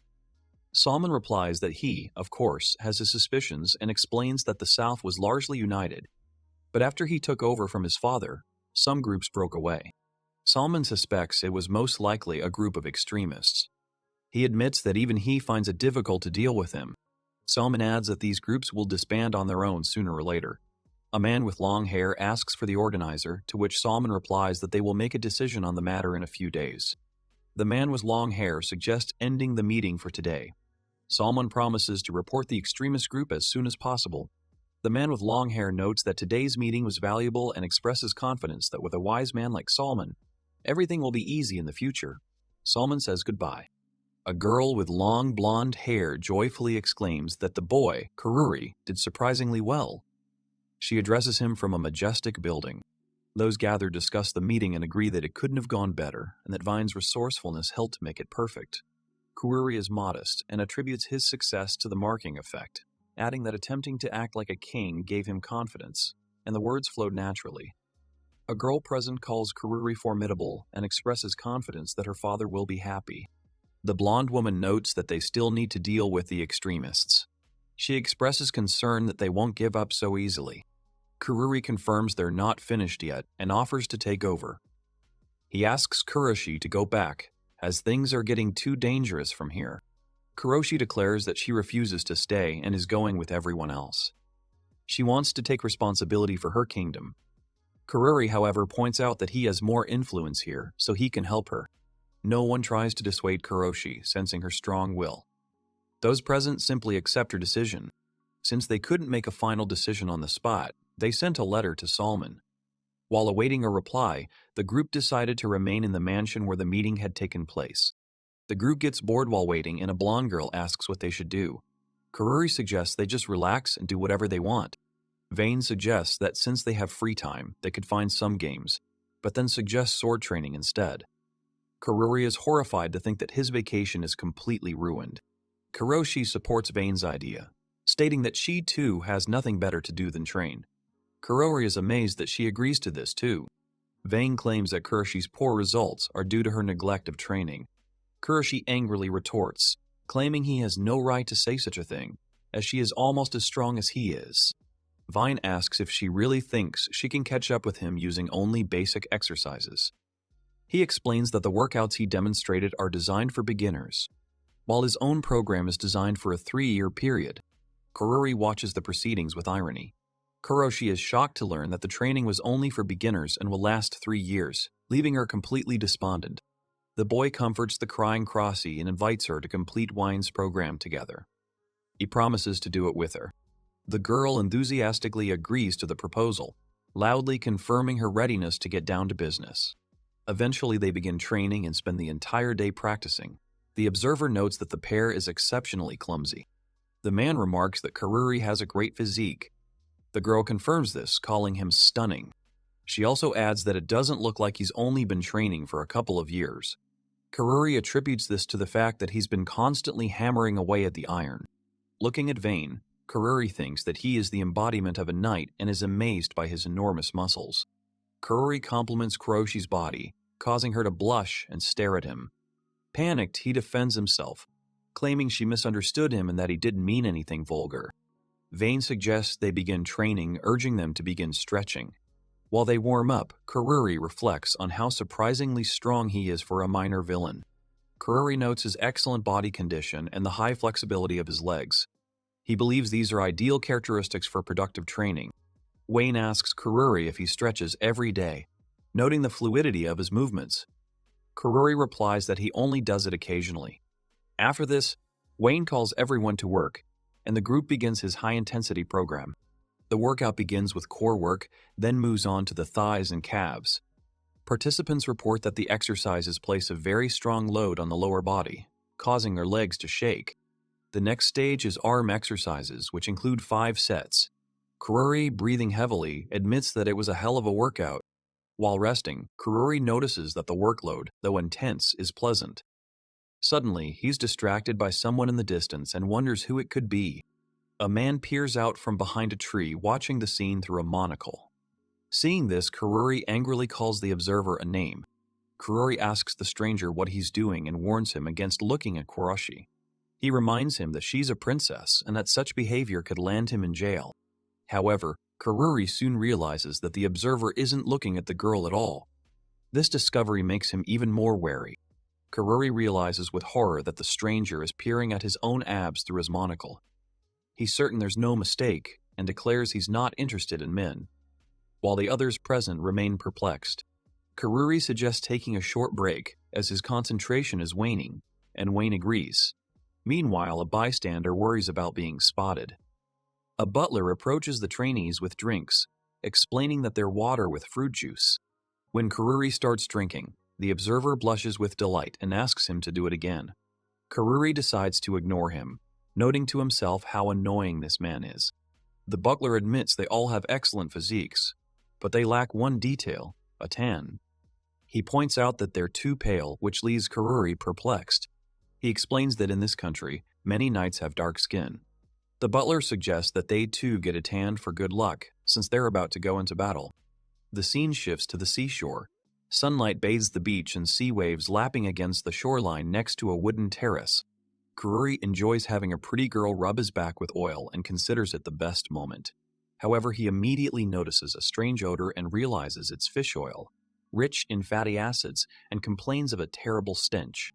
Kuroshi happily notes that everyone is already nicely tanned. She too expresses a strong desire to get a tan. Kururi objects, saying that a princess shouldn't become a kamigaru, though he silently notes that he'd like to see it. Kuroshi stands nearby under a beach umbrella. The tanned guys pose, showing off their muscles, and are asked if they look stronger now. The butler and those around them admire their appearance, claiming they look great and much stronger than before. The next morning, the girl reports a reply from Salman. She holds an envelope in her hand and explains that they're allowed to come over whenever they want. Kururi asks if they still plan to go as a 6-person team. The girl confirms that was the plan, but adds that due to the enemy's unknown strength, she has prepared backup and offers to introduce the new member. She introduces Paparun to those present. Kururi admits that he's never encountered spirits before and is now convinced of their existence, to which he receives confirmation that, as he sees it, they are indeed real. The girl explains that she met Paparun several decades ago in the mountains and that she has been her familiar ever since. When Kururi asks if spirits are skilled in magic, she explains that Paparun can only cast one magic spell and only once. She calls this spell self-destruction. A shocked Kururi asks if she's mocking him, since the spirit will die then. She calmly replies that spirits don't die like humans and are reborn after 2 or 3 years. Kururi anxiously asks Paparun if she's okay with this, adding that she can always refuse. Paparun, with a slight smile, replies that she's been wanting to try this for a long time. Paparun enthusiastically screams about self-destruction, pressing his palms to his flushed cheeks. Kururi and his companion watch this display of enthusiasm with obvious bewilderment. The spirit explains her zeal by saying that Neko Boss asked her to do so. Paparun declares that she wants to show everyone how she can explode with a big bang, to which the other spirit merely replies succinctly that she understands. The girl explains that Paparun can only explode once, but this blast has enormous firepower and destroys everything within 100 meters. Kururi, horrified, asks about such a massive destruction and calls the girl crazy, asking if she has any other familiars besides this extreme spirit. The woman counters that they've encountered a dangerous group and, while they weren't the ones who started the conflict, they too need to act decisively. She adds that simply responding to their attacks in kind would be too boring. Kururi sighs heavily, noting that summoning an exploding spirit makes the girl herself perhaps the greatest threat to the country. She merely smiles calmly and contentedly in response. Paparun apologizes, saying she knew her existence would disturb people. She appears upset by the reactions of others to her abilities. Then the spirit begins to cry and sob, covering her face with her hands. Kururi watches skeptically and thinks she won't fall for this trick, as she's certain that if she does, she'll start jumping around again, since she's Neko-sensei's familiar. Vane reassures Kururi, insisting they could use all the help they can get. Kururi replies that he's not opposed to it, but he's still terrified of the prospect of a 100-meter radius explosion. Rail asks Kuroshi what she thinks about this. He states that he doesn't want to see his friend suffer and therefore supports helping Paparun. Kuroshi agrees and adds that if her master is in danger, she wants the spirit to explode. Kururi wonders if he's the only one worried, but ultimately relents, asking only that they be careful about the timing of the explosion. His companion urges him not to worry and promises to determine for himself when the explosion will produce the best results. Kururi realizes with alarm that she is only concerned with the effectiveness of this action. Rail encourages Kururi, saying that if he tries hard, there's no reason to worry. Kururi, in turn, expresses hope that this will be all that matters, then asks the group if everyone is ready and armed. After receiving confirmation, he announces the start of the southward march with Paparun. The entire group assembled confirms its readiness to set out. The tanned knights officially set out. The newly tanned group turns its attention to the fight against extremists. The travelers in the carriages continue on their way. They are heading to the southern capital where Salman is awaiting their arrival. The girl remarks that it was amusing to watch Kururi get so carried away with tanning. The boy replies that by the time they get home, he'll have already turned quite pale, although Eliza would probably find his current appearance amusing. Kururi remarks that the tan suits wine very well. Turning to Neko-sensei, he adds that she looks like a completely different person. She explains that she can't risk being recognized after the incident with Niall. She argues that the appearance of the same group would arouse suspicion if only she had changed. But when two people's appearances change, it seems much less suspicious. The woman suggests Kururi use the transformation technique she taught him, as he currently looks too young. Kururi asks if she wants him to transform into an adult, and he answers affirmatively. Salman greets the arrivals and notes that they arrived faster than he expected. He also notes their changed appearance. Kururi confirms they've arrived. He explains they've made some minor adjustments to their appearance to avoid recognition. Salman says it doesn't matter and invites them in. He informs them that everything is ready for their arrival. The group decides to assign roles. Kururi will take on the role of staff officer, and Vane will be introduced as the knight commander. Vane takes this assignment seriously. They are met by Salman Brezhnev's servant. He asks if they are knights from Amirel and offers to escort them to his master to discuss all the details on site. Neko-sensei whispers to Kururi to stick to their legend. Riding through the city, Kururi notes that the southern settlements appear much more prosperous and populous than those in the north. Finally, they arrive at a majestic castle. The guards ask them to surrender their weapons before entering, informing them that Lord Salman awaits them inside. Even Kururi is impressed by the castle's scale and beauty. Salman greets the group and invites them to sit. Kururi politely thanks them for the invitation and formally introduces himself. Kururi notes that they don't plan to stay long and want to put an end to the erudication group as soon as possible. Salman responds by saying he remembers some faces from his meeting with the king and was hoping for a pleasant conversation. Salman agrees that cooperation is the key to solving the problem and expresses his willingness to help. He concludes by offering the guests refreshments. Everyone present places their orders. Kururi asks for black tea, wine for water, rail for green tea, and kuroshi for coffee. Paparun, as a spirit, orders holy water, while Neko-sensei opts for milk and a selection of processed fish. The second girl also chooses black tea. Kururi mentally resents the shamelessness of his companions, who have ordered such different things. He wonders why they couldn't all just order the standard black tea set. Salman, for his part, seems perplexed by such a wide range of preferences, but takes their orders into consideration. Salman notes that the group has very unusual tastes, and Kururi once again silently apologizes for her companions. After that, Salman gets down to business, reporting that the location of the enemy base has already been identified. He explains that the radicals have settled in a cave in a forest north of the city. Salman emphasizes that they are very cautious, and approaching them undetected will be extremely difficult. Kururi asks if there are many guards there. Salman confirms this, adding that the cave is located deep in a dense forest, making stealth entry virtually impossible. Kururi realizes the gravity of the situation. Neko-sensei enthusiastically devours the fish, forgetting all about disguise. Kururi is horrified to see her facade crumbling as she devours the treat.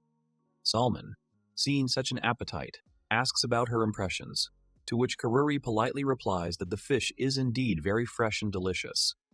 It turns out it's a local delicacy canned gabarity, created by a certain Adrian. Neko-sensei unabashedly declares that the canned goods are now theirs. Kururi feels his shame for his companion's behavior reach its limit and seriously considers that now is the best time to run away. Nevertheless, Salman, pleased that the guests enjoyed the meal, offers them some fish for their trip, to which Kururi expresses sincere gratitude. Salman moves on to more serious topics. He mentions that the South has grown rich from the fish trade but acknowledges the existence of some nasty rumors. A local feudal lord is said to be imposing heavy taxes on his subjects, forcibly conscripting them into service, and harshly punishing them into service, and harshly punishing or even executing those who try to escape. The group listens attentively, continuing their meal.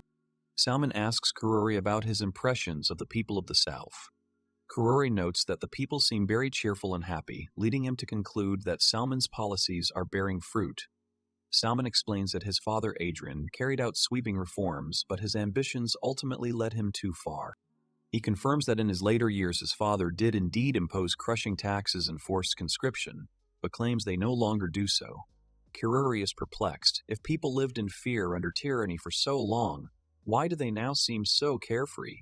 He admits to himself that Salmon is clearly several steps ahead of him when it comes to governance. Salmon explains the secret to the residents' peace. His father gave them not only wealth, but also fear.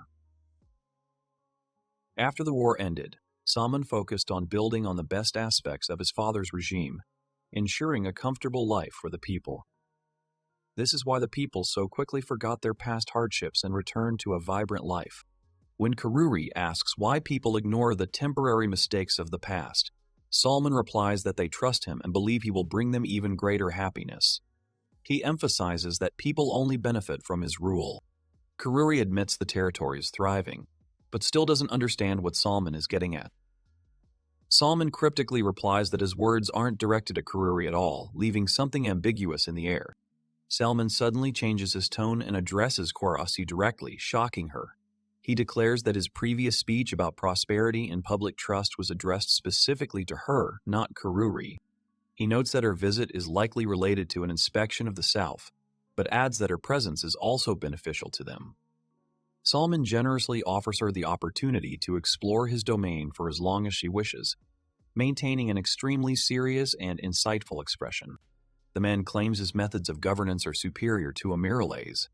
In response, the girl demands that he stop beating around the bush and start expressing himself more clearly.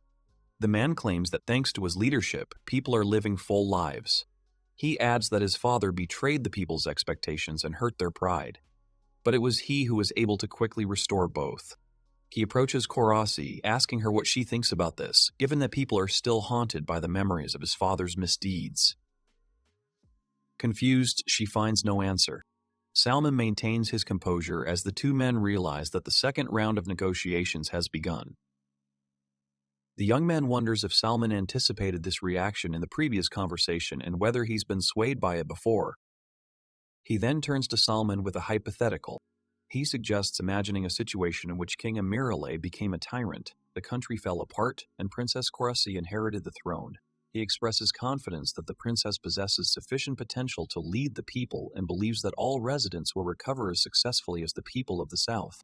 Salmon notes that these words imply that it is the citizens who possess high potential. The young man confirms the accuracy of this conclusion. The young man explains that this potential was nurtured by none other than the royal family, which has never betrayed its subjects. Salmon finds this assertion quite audacious. He continues his thought, noting that the same cannot be said of the South, whose lord committed a similar betrayal just a decade ago. Salmon listens to this remark silently, his expression serious. Inwardly, the young man realized the necessity of his words, as Kurasi looked ready to fight, and he, as her master, had to protect her. Out loud, however, he declared that they were not here to discuss matters of governance, but on a mission to subjugate the extremist faction. Salmon acknowledges what was said and offers his deepest apologies to Princess Kurasi.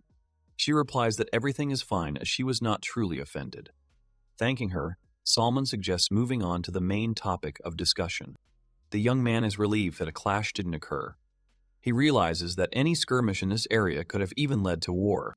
Salmon explains that his relationship with the so-called extremist faction is not hostile, and they would gladly become his sword. The interlocutor asks if this means Salmon has no intention of returning to tyranny even if he concludes a pact with them, to which Salmon replies affirmatively. He explains that these men were once fanatical supporters of his father, Adrian, and eager to fight on the front lines without orders. However, with the end of the war, their fervor faded and they lost their reason for existence. Salmon reports that their leader is named Pulos Apurdamo and was very close to his father. He adds that Pulos shares the ideals of the previous ruler and proposed ways to overthrow the North, but Salmon, seeking peace, did not intervene. The young man asks if Salmon knew about the terrorism in the North all this time, to which he answers affirmatively, explaining that they themselves came to him several times with reports.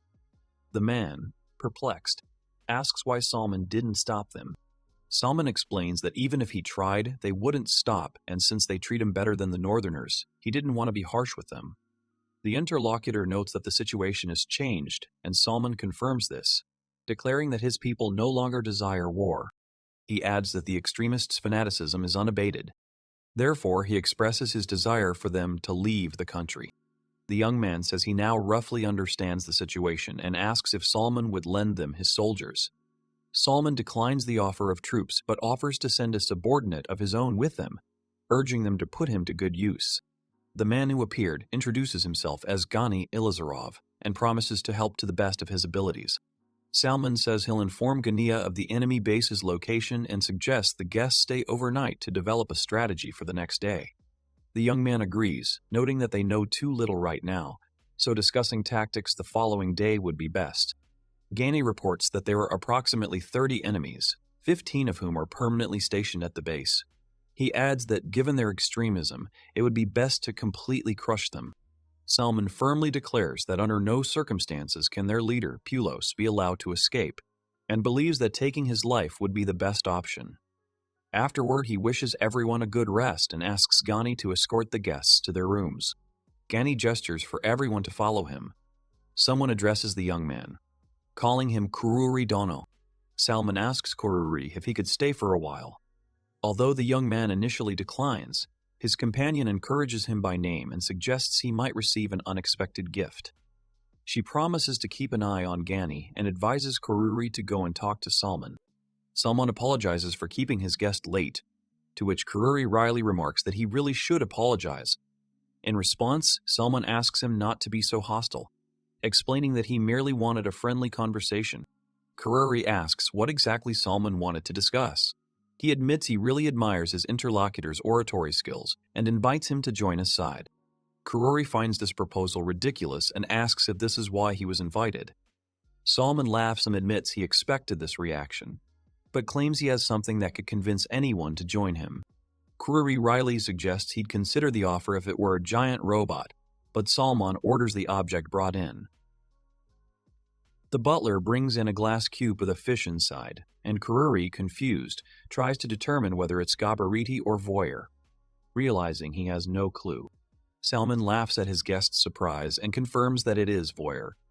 Kururi is perplexed by the statement about the situation being clear and asks if he really wants to give him the fish, to which Salman affirmatively replies. Salman smirks and declares that there's not a single person in this country who wouldn't succumb to persuasion after receiving such a gift. Kururi wonders if his interlocutor looks down on him and is seriously considering enticing him to his side with a mere fish.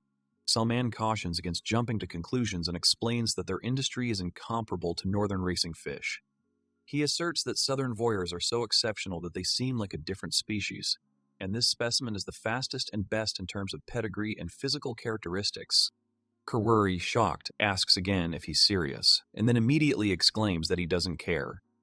He indignantly declares that such details don't concern him at all. Salman formally makes his offer, declaring that Kururi will be showered with similar rewards if he defects. Kururi objects, believing he can't be tempted by something of that caliber, as his loyalty is worth more than a fish. Salman counters by claiming the value of that fish is comparable to the cost of an entire palace. Kururi, completely shocked, asks again what exactly was said. Salman calmly continues, explaining that every man dreams of such a wonderful fish that can guarantee victory. Salman notes that this fish possesses incredible strength. He explains that it is unrivaled in racing and brings fame and fortune to its owner. Kururi silently considers this, realizing the enormity of the offer. Salman asks to accept the fish as a gesture of goodwill and reminds him that defecting to the south wouldn't be a betrayal of the north, but merely a change of job. Kururi firmly declares that he won't change his mind, no matter how much he's asked, and even if his blacksmithing plan fails. Salman adds that his door is always open, and Kururi inwardly praises himself for being able to firmly refuse. Kururi states that he somehow managed to secure a high-quality fish. He stands there, puzzled, pondering what just happened. Kurasi is amazed to recognize the fish as a southern voyeur, and Eliza adds that selling such a specimen could fetch enough money to build an entire palace. The girl assumes it's a voyeur from Salman's personal nursery. Kurasi asks if Kururi asked about the fish's lineage and whether the world tree was its father. Kururi replies that he wasn't given many details, and all he remembers is that the fish's scales shimmered with gold. Kuroshi confirms that this is a hallmark of this lineage, and asks again if her master intends to betray the North and join the South after such a generous gift. Kururi, confused, finds no words to answer. Kururi asks Kuroshi to calm down, confirming that, although he was stunned by the gift's cost, he still refused the offer. He reminds her that he is the feudal lord of Kudan and cannot be bought off without reason, which brings her relief. Kuroshi offers to bring the fish to the north and enter it in the races, to which Kururi readily agrees. He expects that after the current business is completed, this voyeur will bring them a fortune, after which they exchange a high five. It's deep into the night.